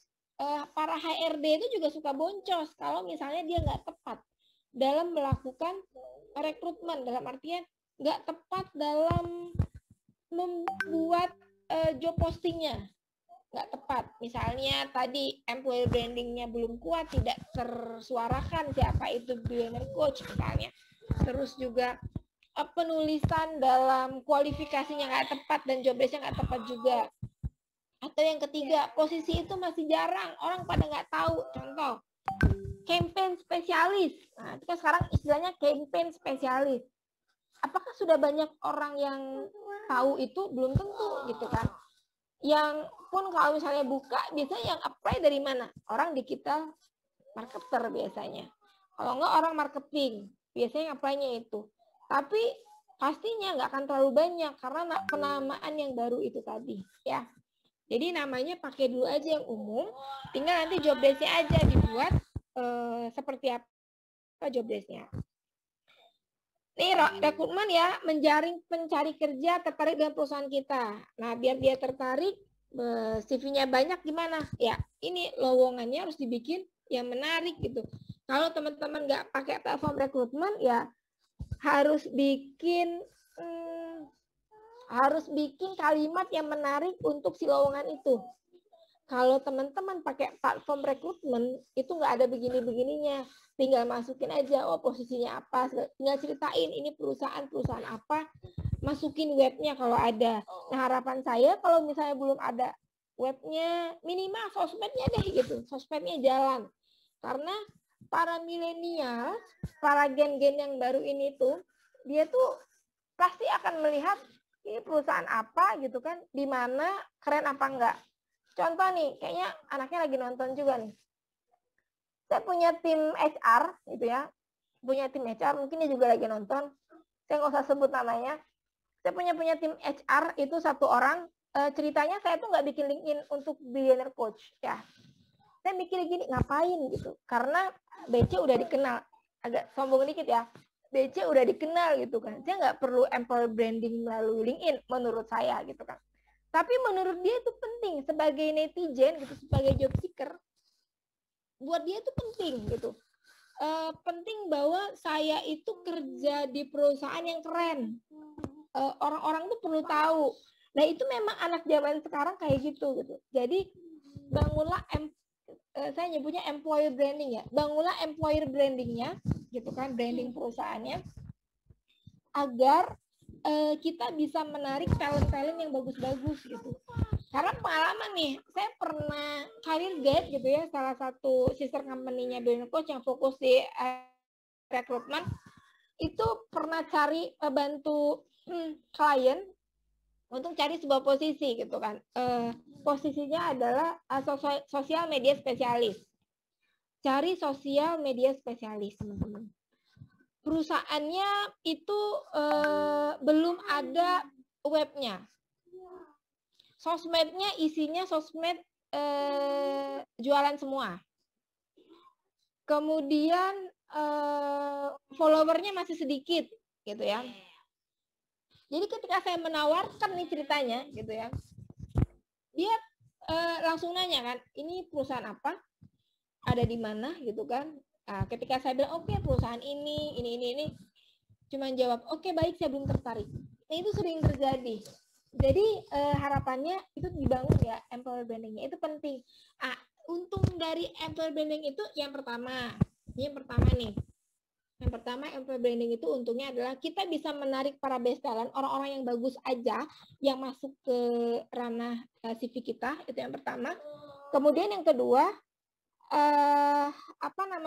bagi tim internal yang sudah ada, itu adalah sesuatu yang bisa membuat mereka itu bangga bekerja di perusahaan kita, sehingga dia loyal gitu. Nah itulah kenapa akhirnya saya bilang ke tim saya itu, oke, silakan kamu yang eksekusi, silakan buatlah LinkedIn-nya gitu kan. Kalau menurut kamu itu oke, dan juga saya rasa menguntungkan karena kita cukup banyak juga cari melalui LinkedIn gitu kan. Jadi nggak perlu ngasih tahu Instagramnya lagi, cukup dari LinkedIn aja, langsung di-share gitu kan profilnya, sehingga dia buat itu gitu kan. Mungkin sedang dibuat atau besok mau dibuat tuh ceritanya. Karena ini kejadiannya baru kemarin banget gitu. Ya teman-teman ya, ini contoh aja. Saya ini cari di Google ya, contoh di Google, dan ini menurut saya dan beberapa orang, ini yang saya tanyain. Yang saya tanyain adalah para job seeker yang masih nyubi-nyubi, saya tanya, menurut kamu ini iklan lowongan ini kayak gimana gitu kan. Ya mereka bilang ini menarik gitu kan, unik, nggak terlalu panjang gitu kan. Terus saya tanya, dari mana kata menariknya? Ada istilah di situ, awesomeness wanted, dia suka. Dan kalimat ini, looking for more than just a job gitu kan, begin your adventure with us. Nah itu menariknya di situ, karena oke, saya berpikir bahwa berarti value orang anak-anak muda sekarang itu bukan sekedar pekerjaan yang dia cari, tapi yang benar-benar menambah pengalamannya. Biar dia bisa adventure ibaratnya, berpengalaman banyak gitu ke dalam pekerjaan ini. Itu ya, ini yang bikin menarik. Padahal kalau kita perhatiin, kagak ada kualifikasinya gitu kan, kagak ada nulis job desk-nya, kok menarik gitu kan. Nah tadi ini, kalimat pertamanya itu yang menarik perhatian. Ketimbang kita tulis we are hiring, itu udah banyak sekali, sudah umum. Nanti teman-teman bisa ganti, kalau mau pakai bahasa Indonesia bisa langsung ceritain aja, X adalah perusahaan yang sedang berkembang gitu kan, misalnya sedang berkembang, membutuhkan saat ini sedang berkembang dan mencari gitu kan talent terbaik, tim terbaik untuk bergabung dengan kami gitu kan, dan lain-lain, ceritain aja dalam bahasa Indonesia juga nggak masalah kok, nggak harus pakai bahasa Inggris ya. Nah ini juga nih saya tanya yang sebelahnya, tanya juga ke para job seeker, ini kayak gimana ini menurut kalian, saya tanyakan. Wah ini lowongannya bagusnya dari mana? Masa iya katanya lowongannya bikin penasaran dari mana? Ini kami disuruh cari 10 mistake gitu kan, dia cari. Nah itu yang unik ternyata juga bisa menarik perhatian, yang bikin wow nggak biasa nih, menarik perhatian. Nah teman-teman tidak akan menggunakan yang kayak gini-gini kalau pakai platform rekrutmen ya, platform rekrutmen tinggal masukin, tapi ya itu tadi bayar ya. Lumayan juga harganya. Satu iklan itu bisa sekitar 600 sampai 700 ribu. Makanya hati-hati ketika udah ngiklan, harus hati-hati jangan sampai boncos gitu. Sayang kalau misalnya boncos, kebuang uang, nggak dapet calon yang bagus, itu sayang banget ya. Tapi bisa uji coba dari sini dulu, bikin desain kayak gini ya. Nah postingnya di mana? Ini postingnya tuh macam-macam teman-teman. Bisa di lowongan kerja gitu ya. Bisa di lowongan kerja sosmed, kayak misalnya Instagram itu ada untuk lowongan kerjanya loh. Kalau di Bandung ada namanya Loker BDG dan lain-lain. Grup WA bisa, LinkedIn bisa, atau bisa juga di Facebook itu di grup. Kalau di grup itu di Facebook teman-teman tinggal searching aja. Saya pernah cari ini, salah satu klien saya itu tantangan banget nih, karena itu konveksi, jadi saya harus cari penjahit sama cari mandor. Wah itu rasanya luar biasa gitu ya, tantangan baru dan daerah cukup jauh gitu kan, cukup jauh. Nih, jadi ketika kita mau menentukan posting di mana, perhatikan dulu posisinya ya. Kalau tadi ya, penjahit dan mandor. Rasanya kalau di LinkedIn atau di Jobstreet saya nggak akan dapat. Maka saya cari di Facebook, ada grupnya. Saya cari grup penjahit itu keluar semua postingannya di situ, gitu kan. Nanti ada mandornya juga bisa cari di situ. Itu ya teman-teman ya, kalau pakai Facebook. Kalau posting di sekolah kampus, nah ini enaknya adalah gratis teman-teman. Enaknya adalah gratis, dan itu kita bisa kerjasama bahkan dengan kampusnya, tinggal menceritakan kita perusahaan apa dan juga kita ingin kerjasama, karena kan kalau kampus sekolah pasti pengen lulusannya langsung kerja kan. Nah kita bisa menyediakan itu gitu. Kemudian bisa juga simpel tadi ya di platform rekrutmen itu, atau dari mulut ke mulut. Mulut ke mulutnya cukup yang kalau misalnya dia rekomendasi aja, kita punya tim yang bagus gitu kan. Nah, minta tolong aja dicariin ya tim kamu ada yang bagus, teman kamu ada yang bagus nggak gitu misalnya. Gitu. Kita lanjut ya teman-teman. Nah, ini CV yang masuk, stepnya apa? Yang selanjutnya adalah seleksi CV-nya. Yang kedua, seleksi kompetensinya, skill, karakter tadi ya. Nah, kalau untuk seleksi CV, saya punya formula sendiri. Bayangin aja kalau CV yang datang tuh banyak banget. Tadi kalau kita nggak pandai dalam seleksinya, itu akan repot interviewnya. Pertama, saya pasti lihat fotonya. Terutama kalau teman-teman butuh customer service yang good looking dan lain-lain, itu lihat dulu fotonya. Lalu yang kedua, O-nya adalah outstanding. Portofolionya harus bagus. Ini akan ngena kalau posisinya adalah yang berbau kreatif, desain, fashion designer, graphic designer, videographer, video editor, copywriter, social media spesialis, konten kreator gitu kan. Yang berbau kreatif ini akan sangat terlihat portofolionya, atau IT programmer juga bisa lihat kan portofolionya. Cari yang outstanding, yang portofolionya banyak, dan memang kalau misalnya desain, sisi desainnya itu memang yang kita cari, taste desainnya. Kalau kita bicara desain, taste itu nggak bisa sama ya. Setiap orang desainer tuh dia punya taste-nya sendiri-sendiri. Meskipun kita nanti kasih standar harus begini-begini, tetap aja pasti dia punya taste-nya masing-masing gitu. Jadi outstanding, portofolionya harus outstanding. Lalu yang berikutnya CV-nya kreatif, terutama kalau dia adalah posisi kreatif. Dalam artian gini, kalau CV orang kreatif, CV-nya polos, itu biasanya nggak akan saya ambil, nggak akan saya undang untuk interview. CV polos itu kan biasanya kalau kita mau apply PNS, misalkan BUMN misalnya. Tapi kan kita itu industri ini ya, maksudnya kita startup, kita butuh orang-orang yang kreatif, butuh orang yang banyak ide, butuh orang yang bisa bantu kita mengeksekusi. Nah, sehingga kita bisa lihat dari CV-nya juga aja gitu. Meskipun mungkin itu template, tapi seenggaknya dia mikir dong ya buat yang kreatif tuh kayak gimana. Gitu ya teman-teman ya. Lalu yang berikutnya adalah cek untuk background-nya. Dalam artian background ini loh, bisa pendidikan, bisa juga pengalaman, atau kalau misalnya pengen juga tahu background keluarga itu boleh. Nah, kalau saya background keluarga itu biasanya di interview. Saya akan tanya itu keluarga. Itu ada sempat juga nanya, kenapa sih Mbak kok penting banget tanya keluarganya? Oh iya, bukan dalam artian saya pengen tahu ini dalaman keluarganya, tapi bagaimana hubungan dia dengan orang tua gitu kan, itu bisa mencerminkan bagaimana hubungan dia nanti dengan lingkungan teman-temannya gitu. Jadi saya biasanya suka nanya juga untuk background orang tuanya, keluarga. Nah, lalu yang berikutnya samakan pengalaman dengan kebutuhan. Itu yang paling penting ya, kalau teman-teman cari yang pengalaman. Kalau fresh graduate, lihat dari magang. Dia pernah magang di mana, terus magangnya ngapain aja. Magangnya magang beneran atau magang disuruh cuman fotokopi doang gitu. Itu jangan gitu ya, nggak dapat gitu. Lalu berikutnya seleksi kompetensi interview.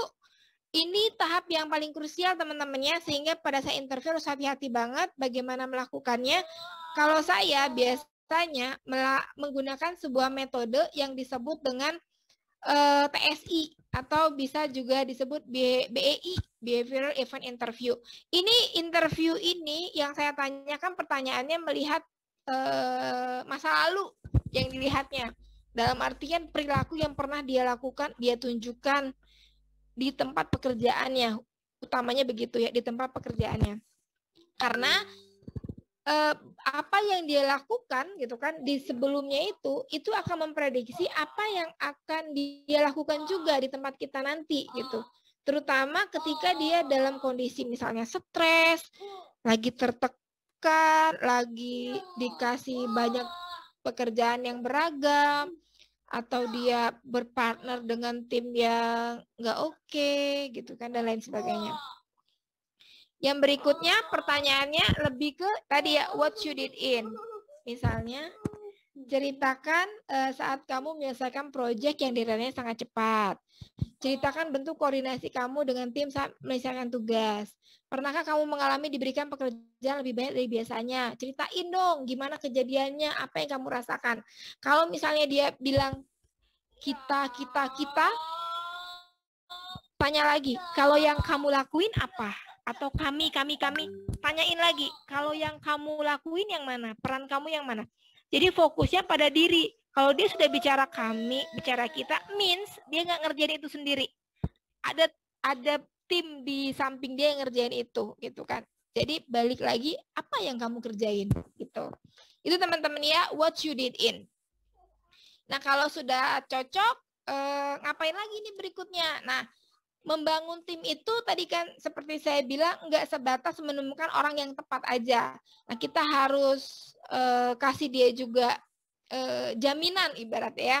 Jaminan bahwa dia diterima di tempat kita gitu kan, dengan beri kontrak kerja. Teman-teman bisa kasih kontrak kerjanya. Bebas berapa lama, kalau saya sih biasanya saya akan pakai masa percobaan dulu sih, biasanya 3 bulan. Di mana saling mengenal, dia mengenal perusahaan, perusahaan mengenal dia, leadernya khususnya mengenal dia seperti apa. Kemudian habis kontrak, saya akan onboarding.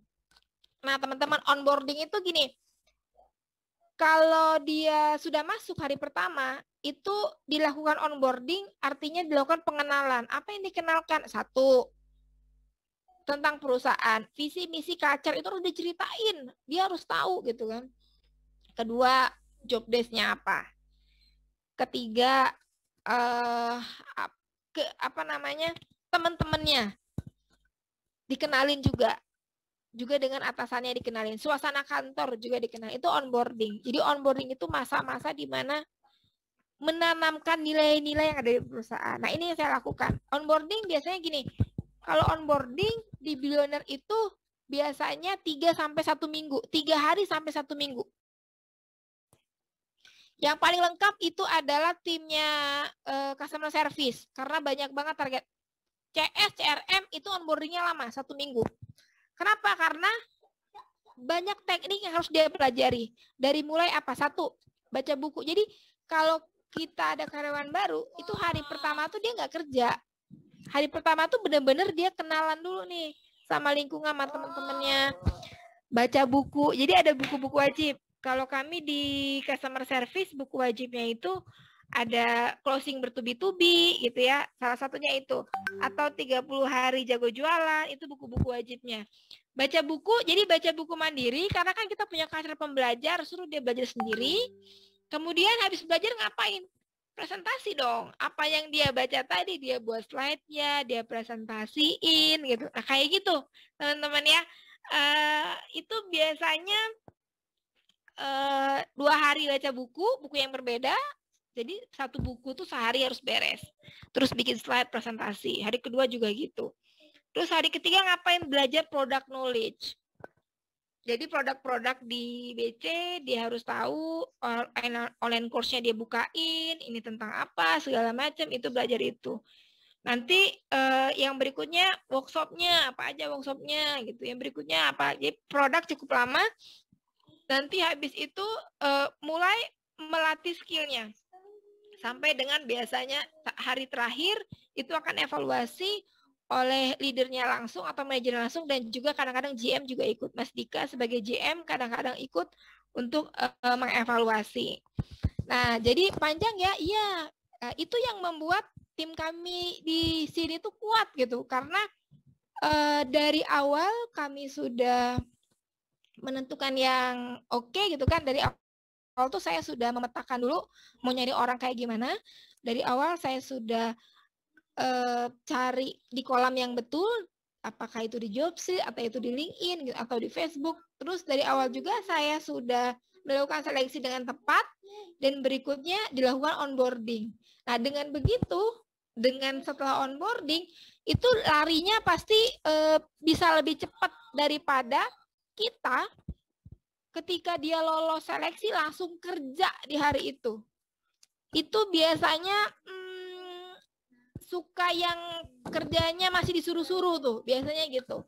Tapi kalau kita sudah onboarding, dia udah tahu, oke, aku tahu nih tekniknya begini. Oke, kalau ada kesulitan aku tahu nih harus gimana. Jadi dibiasakan untuk jadi pembelajar.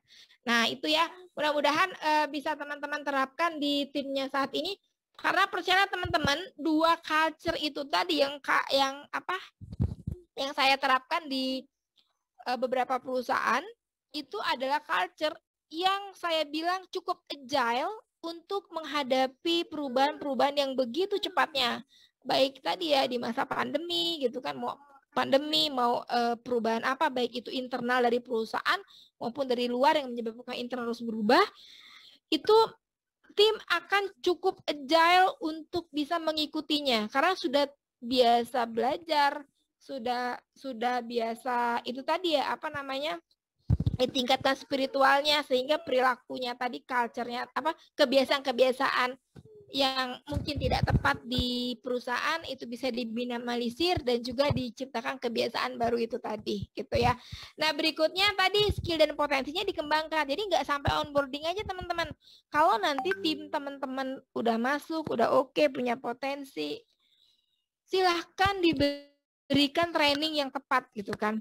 Entah teman-teman sendiri yang mentrainingnya, harapannya trainingnya nggak sekali, kalau dari internal itu ada rutinnya gitu ya.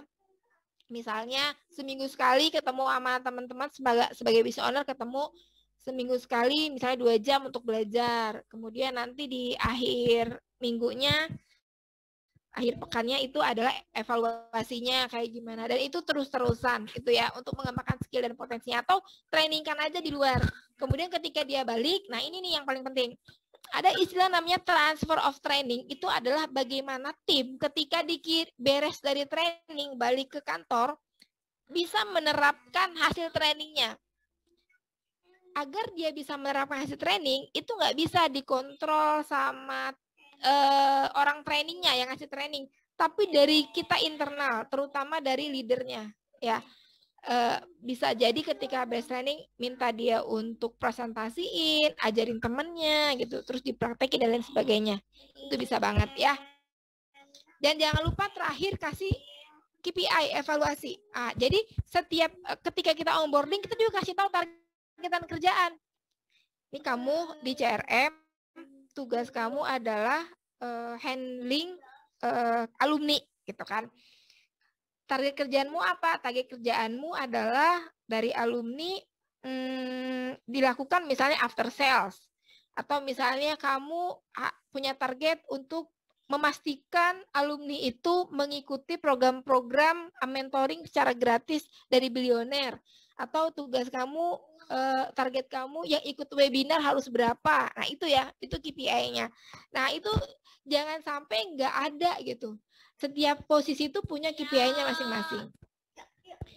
Nah gimana Mbak Tantri kalau timnya udah kebentuk gitu? Apa yang saya perlu lakukan? Nah itu dengan cara mengelola timnya, tadi saya bilang ya, mengelola timnya dengan membuat program-program.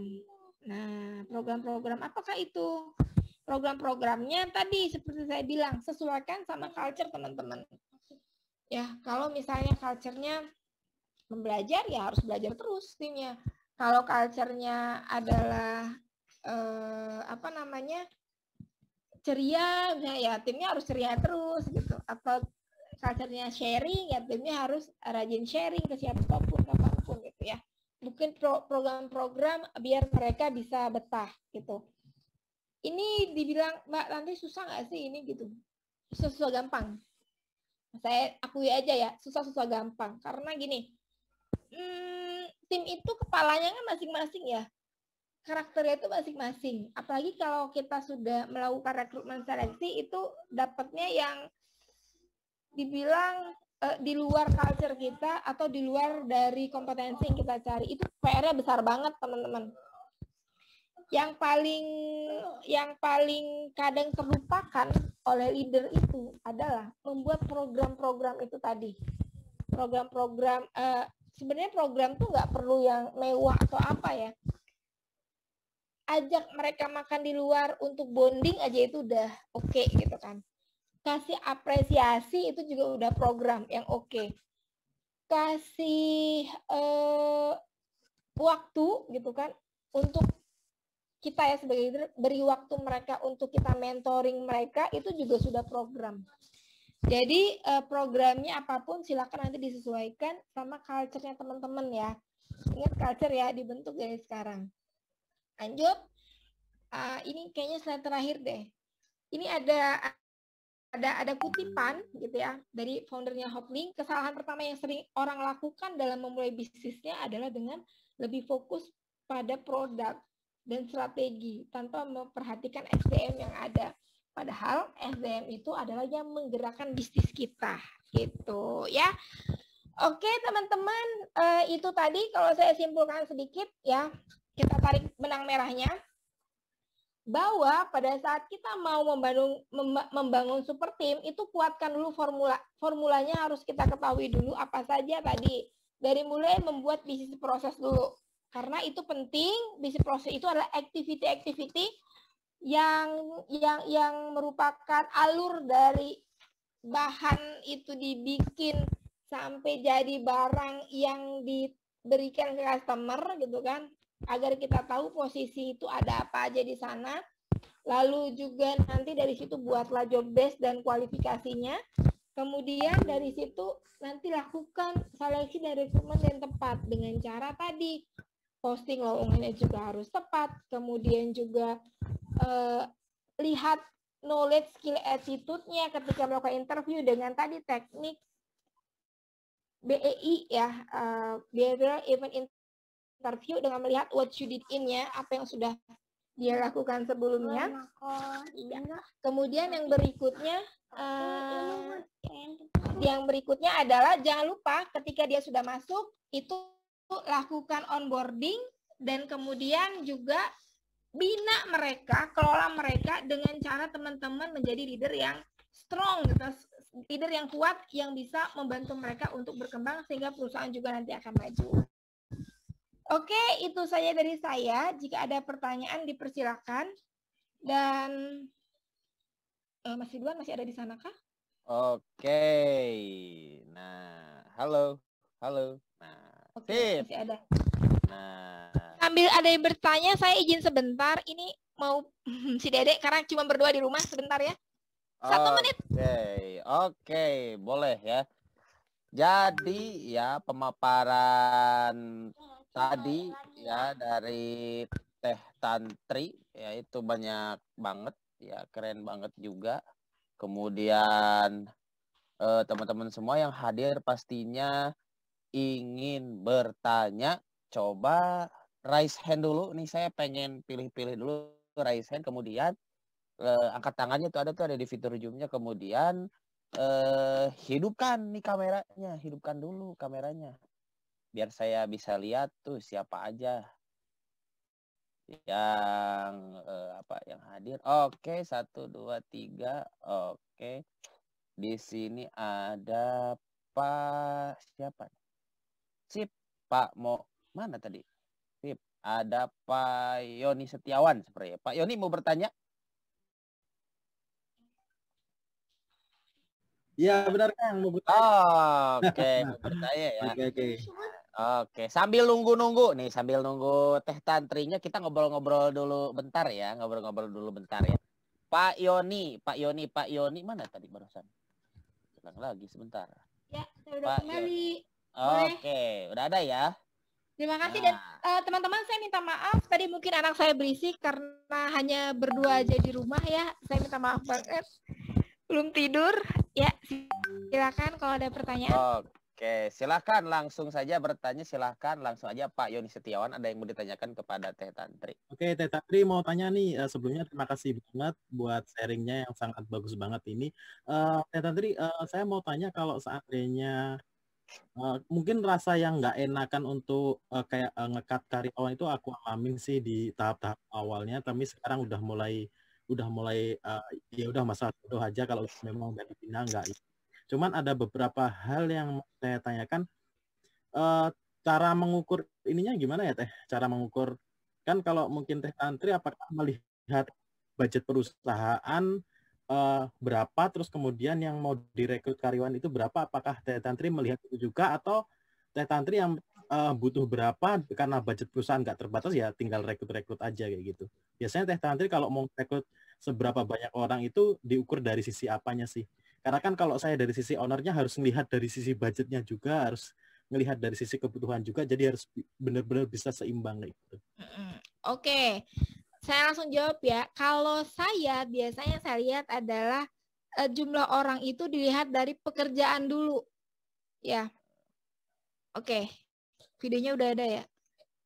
Ya, yang saya lihat pertama kali itu adalah jumlahnya itu saya cek dari job desk-nya dulu. Jadi saya nggak pernah langsung nentuin, oh butuh 3 nih, enggak gitu. Ukur dulu satu orang yang ada itu sanggup ngerjain berapa. Pun kalau nambah itu biasanya 1 dulu. Ya, 1 dulu. Jangan pernah terburu-buru. Tadi saya bilang katakan 1 orang itu sanggup menyelesaikan, katakan kalau dia desainer nih, sanggup bikin 30 desain dalam 1 hari. Gitu. Sementara wah, ini baru desain sosmed. Ini harus ada desain market lah, harus ada desain apalagi yang macam-macam. Oh, nggak bisa dia nyelesain sendiri, diukur nih.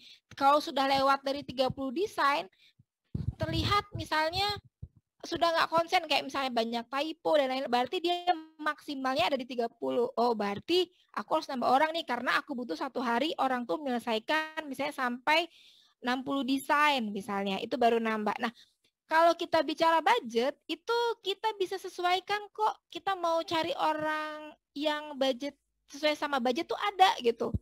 Ada, pasti ketemu gitu. Misalnya gini, Mbak Tantri, aku mau rekrut graphic designer gitu ya.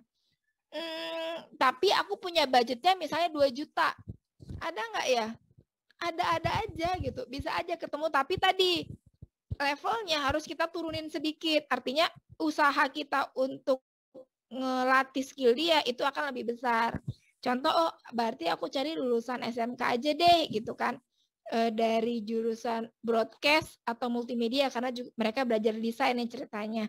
Nah, dari situ nanti tinggal dilatih, harusnya kalau kita milihnya benar, tesnya bagus, dia juga pasti akan oke gitu. Ya, gitu ya Pak ya. Jadi saya tidak menentukan itu berdasarkan activity orang yang ada dulu. Dia sanggup maksimalnya ada berapa. Agar begitu kita nyari orang itu nggak kebanyakan gitu. Pelan-pelan aja, dan budget silakan bisa disesuaikan sendiri gitu. Ya, semoga terjawab ya Pak ya.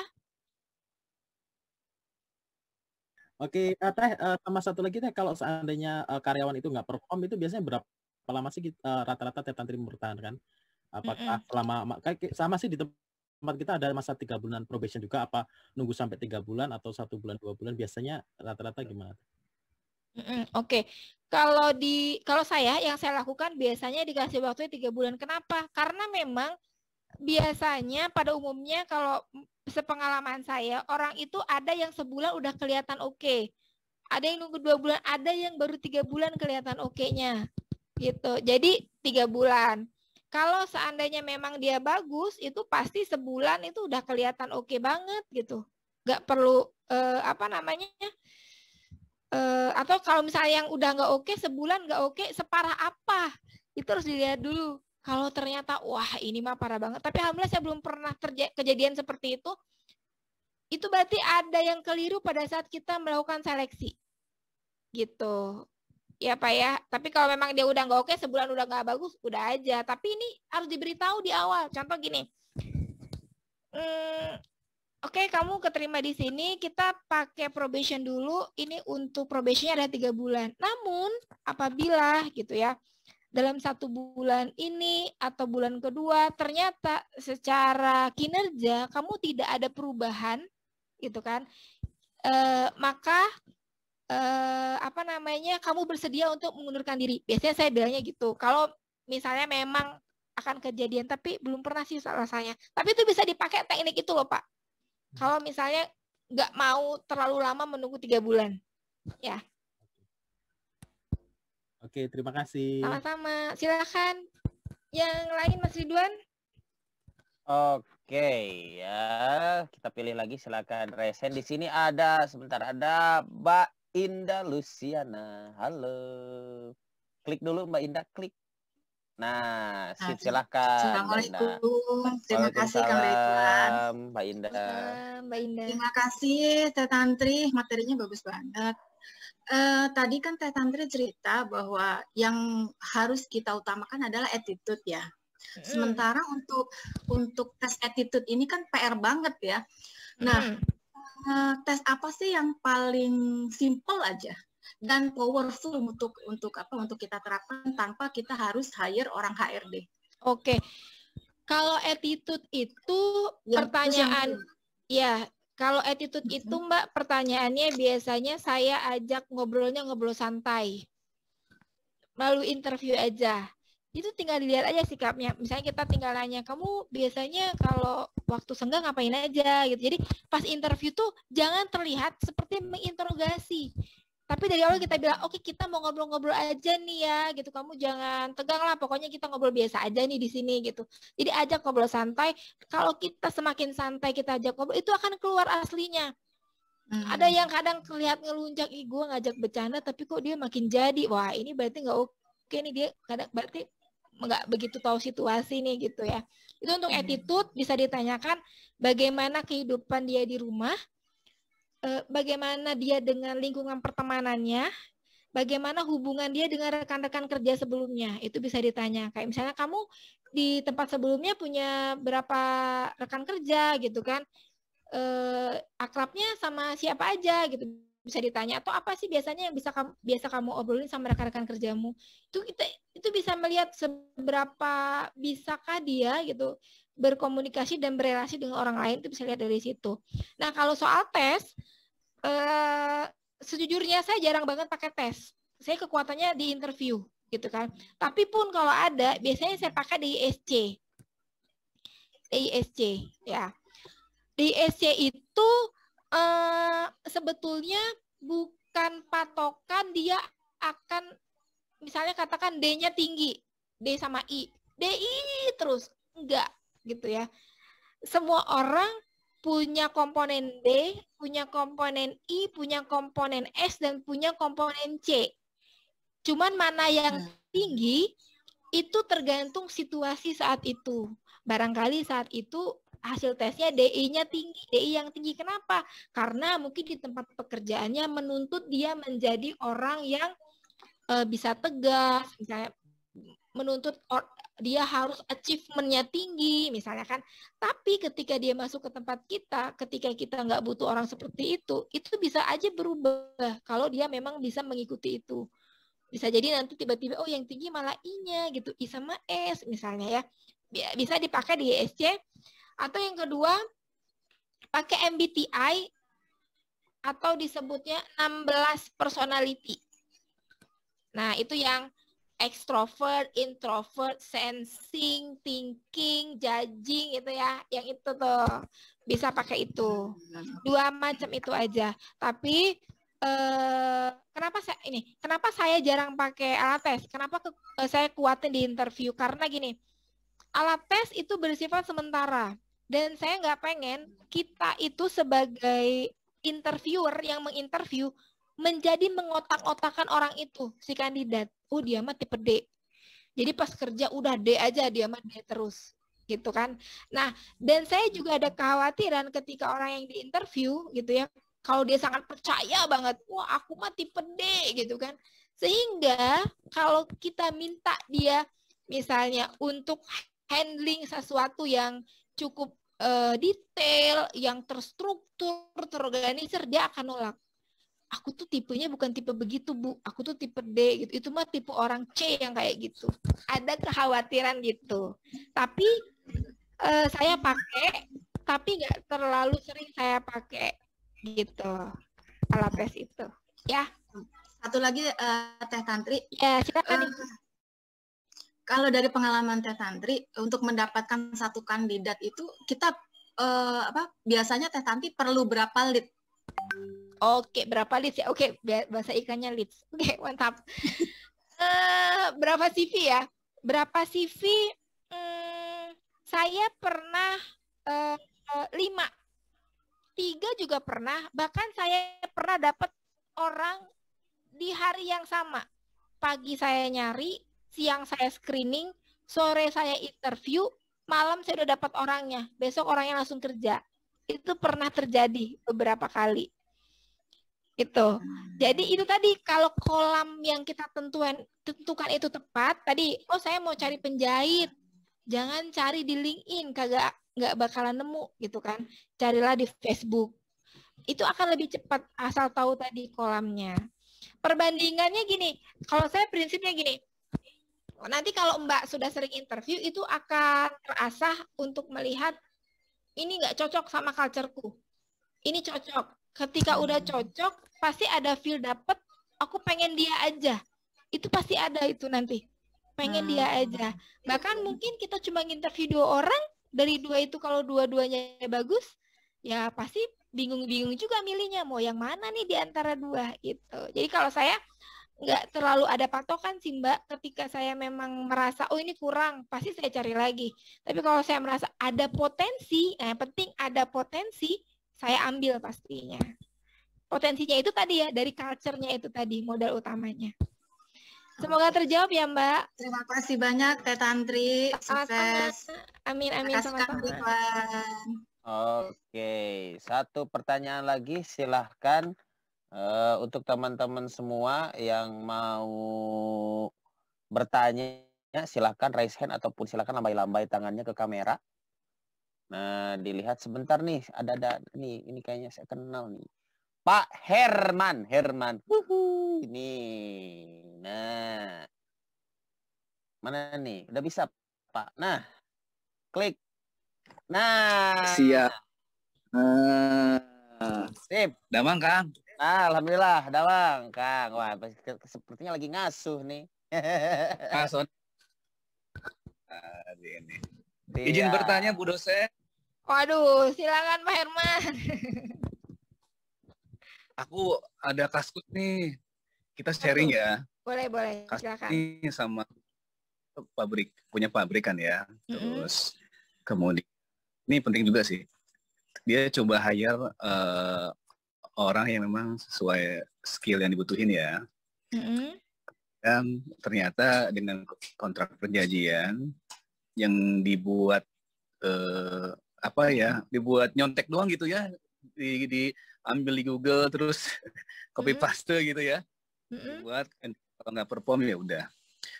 Namun kemudian ternyata menimbulkan masalah ketika dia nggak perform, sampai dia ke lawyer, sampai dia ke disnaker. Oke. Gitu loh.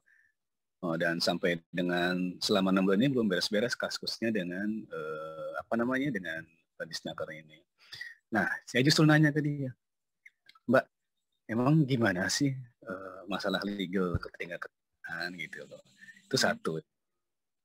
Yang kedua, bagi perusahaan-perusahaan UMKM kayak kita kan justru bingung juga ya ngurusin legal yang ada masalah ketenagakerjaan yang lainnya. Sedangkan kita kan masih fokus penjualan. Ternyata bagian legal juga harus diperhatikan gitu ya. Sekarang kan kena kasus pada akhirnya kan dengan kerja. Gimana ya Mbak ya? Aku juga. Oke. Sementara kan kita ya gitu sih. Dari Mbak sendiri di sana gimana ya? Itu kalau tadi kan kasusnya udah 6 bulan ya Pak Herman ya. Itu dari disnakernya ada ngubungin perusahaan? Iya, didatengin. Didatengin.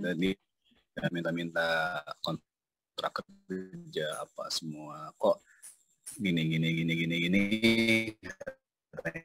gitu. Nakernya gitu kan. Si orang yang tadi dipecat gitu kan sama dengan lawyer yang di perusahaannya gitu. Maksudnya saya nggak ngerti ya. Mungkin nanti next bisa bahaslah masalah kontrak perjanjian kerja antara perusahaan dengan karyawan. Saya kan nggak ada namanya buruh harian lepas, ada paruh waktu, karyawan tetap gitu kan Mbak ya. Betul. Ya, saya jadi binun gitu ya, aduh. Iya. Urusan legal tuh emang bisa sangat panjang banget nih. Sehingga sebetulnya teman-teman kita perlu ada, kalau misalnya punya kenalan gitu kan orang legal, itu bisa minta dibuatkan draft kontraknya gitu ya. Bisa minta dibuatkan. Atau bisa lihat di Google tuh bukan lihat jiplak, tapi lebih kepada apa saja komponen yang harus ada dalam kontrak kerja. Nah, biasanya itu harus ada wakil dari perusahaan namanya siapa, dari karyawan namanya siapa, lalu berapa lama masa kerjanya, jabatannya apa, gajinya berapa. Nah, isi pasal-pasal di dalamnya itu kurang lebih ada pada Undang-Undang Nomor 13 Ketenagakerjaan. Udah ada dari situ. Jadi kita tuh tinggal ambil aja sebetulnya dari sana. Nggak usah bikin sendiri. Nah, pun kalau mau bikin sendiri, bikinlah dalam bentuk peraturan perusahaan yang itu tidak perlu keluar gitu kan, cukup di internal aja peraturan itu.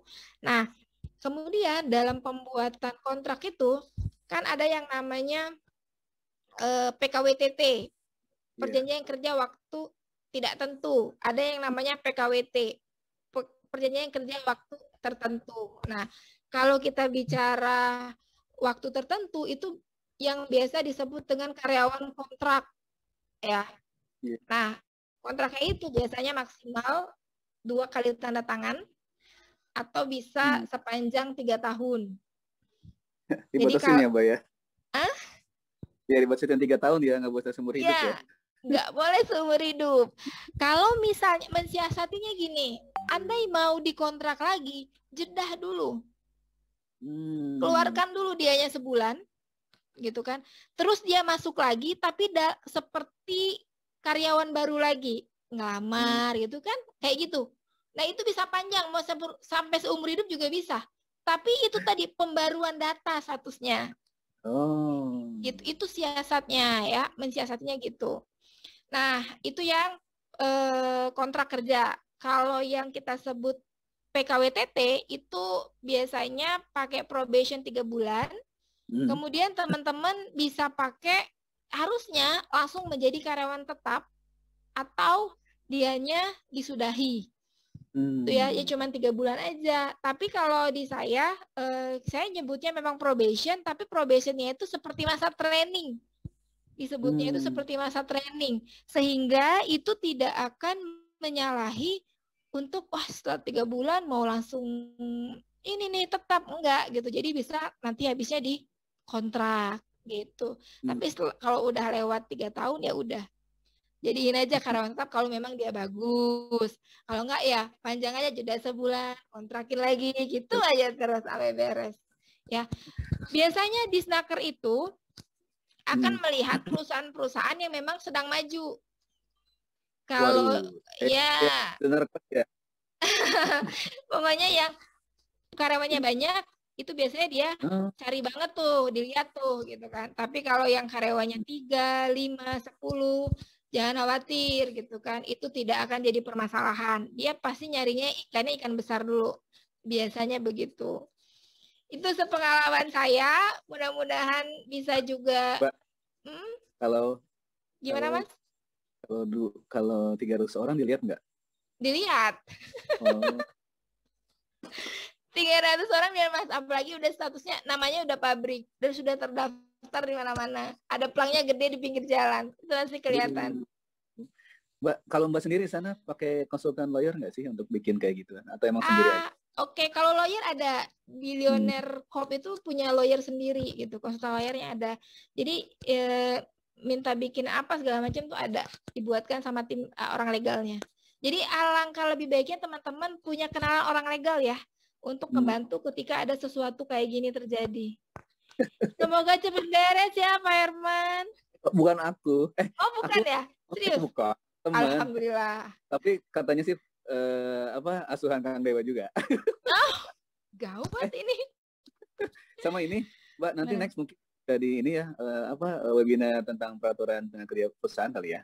Next-nya gitu. Siap. Ya, kita siap insya Allah. Oke. Ya, terima kasih juga. Silakan Mas Ridwan.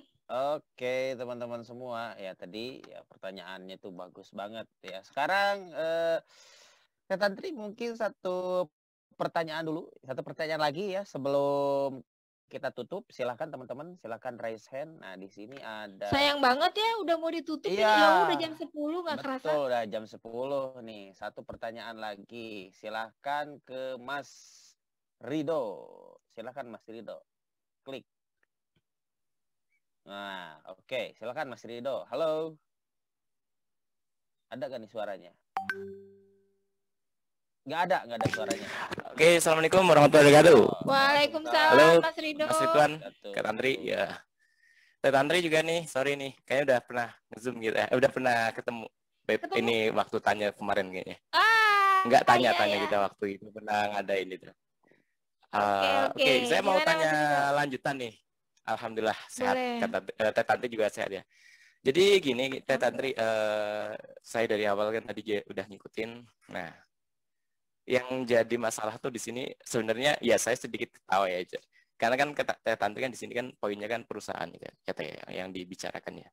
Lantas bagaimana bagi kita yang mungkin nasibnya itu masih levelnya itu pedagang teh ini teh. Yang pedagang mau naik level jadi PT atau dari pengusaha yang lebih besar lagi teh. Nah, ini saya ada 2 poin kita di sini. Kalau kita mau belum punya perusahaan gitu teh, atau kita belum punya CV, kalau kita cari untuk rekrut atau hire karyawan itu nanti apakah kita perlu teh untuk mendeskripsikan bahasanya mungkin ya usaha kita atau bagaimana itu teh baiknya teh bagi yang belum punya PT saya kira juga tim-tim lain, rekan-rekan yang lain juga masih ada yang belum punya perusahaan seperti saya yang levelnya masih pedagang teh. Oke. Seperti itu, teh. Sip. Baik, terima kasih Mas Rido. Ini nggak masalah. Justru ini adalah momennya kita untuk menjadi besar. Jadi orang di luar sana tuh harus tahu nih siapa kita, gitu kan. Katakanlah kita punya usaha X, gitu kan. Harus tahu nih X nih apa, gitu kan. Ada di mana, usahanya apa, punya misi visi apa. Justru itu bagus sekali kalau misalnya memang dari awal belum tersuarakan, suarakan dari sekarang. Disitulah modal utama kita untuk ngedapetin orang yang oke juga. Kebayang nih, kalau misalnya kita nggak nyeritain, nggak nyuarain siapa usaha kita ini, apa usaha kita ini, kita tidak menyuarakan. Orang yang kerja sama kita nanti kalau kita nyari ini mau bangun tim, itu mungkin aja bekerja bukan karena betul sungguh-sungguh pengen bantu untuk mengembangkan bisnis kita. Jangan-jangan cuman sebatas yang penting aku punya kerjaan. Nah, ini yang harus hati-hati.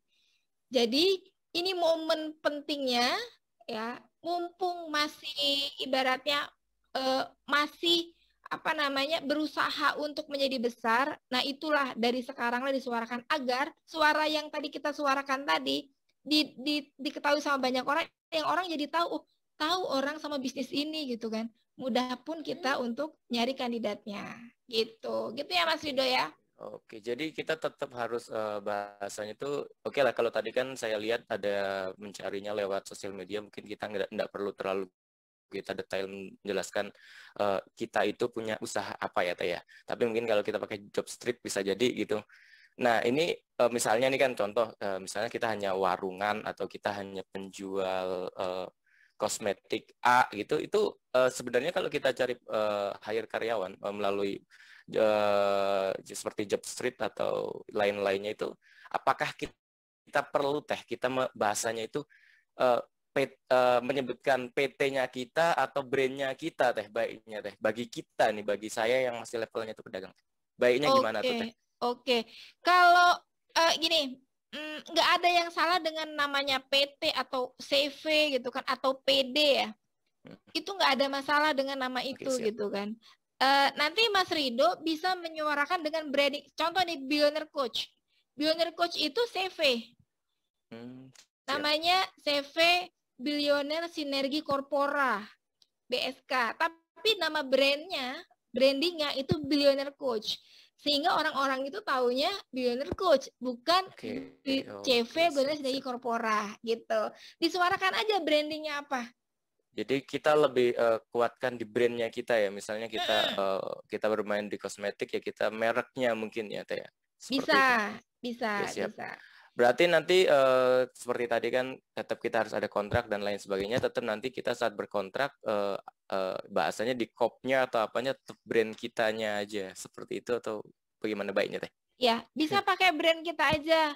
Kalau misalnya kadang-kadang gini ya, nggak semua orang itu suka banget dengan yang namanya kontrak. Ada yang biasa aja, nggak masalah kok dia mau di akadnya bagaimana gitu kan, nggak masalah. Ada yang seperti itu, nggak masalah akadnya gimana. Yang penting gitu kan, aku kerja di sini, aku bisa menyalurkan hobiku gitu kan, uang juga aku dapat, misalnya kan bahagia juga aku dapat misal gitu kan. Jadi nggak ada masalah. Ketika memang dia nggak minta itu, terus Mas memang belum siap, nggak apa-apa gitu, nggak usah dikasih. Asal memang kita sudah tahu bahwa dia bisa lama nih sama kita gitu. Sedikit saya potong. Boleh. Jadi mungkin buat tahap di awal tuh kita yang namanya kayak kontrak itu ya kalau ada ya kita ajukan, kalau misalnya nggak ada ya nggak apa-apa gitu. Tapi tetap ada akadnya kita sama si orangnya tersebut ya Teh ya. Betul seperti itu. Akadnya aja yang akadnya yang jelas, pasti dia juga happy. Mungkin. Oke, ini pertanyaan pamungkas mungkin dari saya nih. Ini Teh, yang saya masih terus terang nih bingung karena kan selama ini kan saya masih freelance, dengan nyaman dengan freelance-nya gitu. Ketika saya nantinya kita akan cari orang Teh, anggap sajalah kita hanya butuh satu orang Teh, tapi ternyata kita itu kok dilalah kok ada 2 orang yang agak cocok nih di kita. Nah, ini baiknya itu kita hanya pilih satu aja, karena kan sesuai kita kan tadi kan bilang kita yang ramping ya, jangan terlalu gemuk juga kan menyesuaikan dengan budget kita tempat di situ teh. Nah, ini baiknya nih teh, yang misalnya anggap saja ada orang A ada orang B, ternyata yang B-nya itu yang lebih sedikit kita seneng gitu ya. Padahal dua-duanya itu memiliki kemampuan yang sama nih teh. Baiknya itu yang A-nya itu disingkirkan aja, atau nantinya kita malahan ya udah A sama B ntar dimasukin. Baiknya gimana teh kalau di posisi seperti ini teh? Kalau saya biasanya ambil satu kalau butuhnya satu. Nanti satunya, tapi saya akan bilang gini, saat ini saya lowongannya untuk 1 orang. Tapi ini portofolio kamu saya simpen ya. Kalau seandainya nanti saya perlu lagi, saya akan langsung hubungin kamu. Gitu Mas Rido. Oke, siap. Jadi bahasanya tetap kita sesuaikan dengan kebutuhan kita saja ya teh. Nggak usah kita mentang-mentang ada 2 atau 3 yang cocok, kita malahan yaudahlah ngikutin, akhirnya kita boncos kan cost. Jangan. Katanya Kang Dewa kan people is cost, seperti itu ya. Iya betul. Tapi oke deh. Ya wis teh, nanti kita insya Allah lah nanti saya akan tanya lebih lanjut lah teh. Mungkin baik, ini sukses saya terus ya Mas Rido ya. Sukses bisnisnya ya. Yap, amin. Terima kasih untuk doanya. Amin teh Santri. Sukses juga, sehat selalu. Terima kasih juga Mas Ridwan. Mas Ridwan nggak ada suaranya. Nah, sip. Oke, teman-teman semua. Ya, terima kasih ya untuk teman-teman semua yang tadi yang bertanya. Namun ya seperti biasa kalau dalam webinar kita ada keterbatasan ya untuk bertanya ke Teh Tantri, apalagi ketika ingin mengarah-ngarah ke level-level seperti case tadi gitu kan. Jadi oke semua ya, untuk rekaman workshop ini ya saya sudah sediakan. Namun seperti biasa ya, silakan untuk teman-teman semua yang ingin klaim rekamannya, silakan posting keseruan webinar Zoom meeting ini di Facebook ataupun Instagram. Kemudian tag Tantri HR dan Ridwan Zainul Falah ya, biar saya tuh bisa cek satu persatu ya teman-teman. Jangan dulu ya, tetap bertahan ya sebelum ini kita foto-foto dulu ya. Kemudian ada informasi, nah ini dari tim Builder Coach ya, bagi teman-teman yang ingin membangun tim terbaik sendiri dan hasilkan omset penjualan signifikan dan dengan pertumbuhan bisnis optimal. Ya, silakan. Nah, ada event terdekat di kita Super Team Building ya. Di bulan Maret, tanggal 6-7 Maret 2020 ya, beberapa kali lagi. Ya, nah jadi ini ya banyak banget benefitnya yang sudah sediakan. Nah, ini adalah talentnya sendiri adalah Teh Tantri ya, woman behind the crazy super team. Nah, beliau ini adalah salah satu praktisi HR ya yang sudah berpengalaman ya dan mengelola perusahaan ya, 6 perusahaan di Builder Corp ya, punya Kang Dewa di antaranya banyak, ada Builder Kosmetik, ada ZP, Builder Coach, ada Builder Store dan lain-lain ya. Semuanya ini main behind ini dah Teh Tantri ini, baru keluar kan, baru ketahuan siapa. Jadi nanti di workshop ini teman-teman semua nggak perlu khawatir, tenang aja. Ini kita sudah menyediakan protokol kesehatan COVID-19, alhamdulillah kemarin juga aman. Nah, ini adalah beberapa event kita yang sebelumnya. Kebetulan ini ada saya juga, CS Ninja waktu itu, alhamdulillah nih overseat ya 100 peserta. Kemarin juga bahkan kita baru beres Extreme Paneling, alhamdulillah kita pakai protokol COVID-19, insya Allah aman teman-teman semua. Investasinya kalau misalnya Anda mau ngirimin tim atau Anda pengen ikut belajar lagi untuk membangun tim, silakan. Investasinya spesial banget dari TJ 7,7 juta, early bird-nya itu 5,7 juta sampai 28 Februari. Namun ya, yang nanya daftarnya kemana? Ya ke sini ya, ke superteambuilding.id ya, daftarnya ke sini.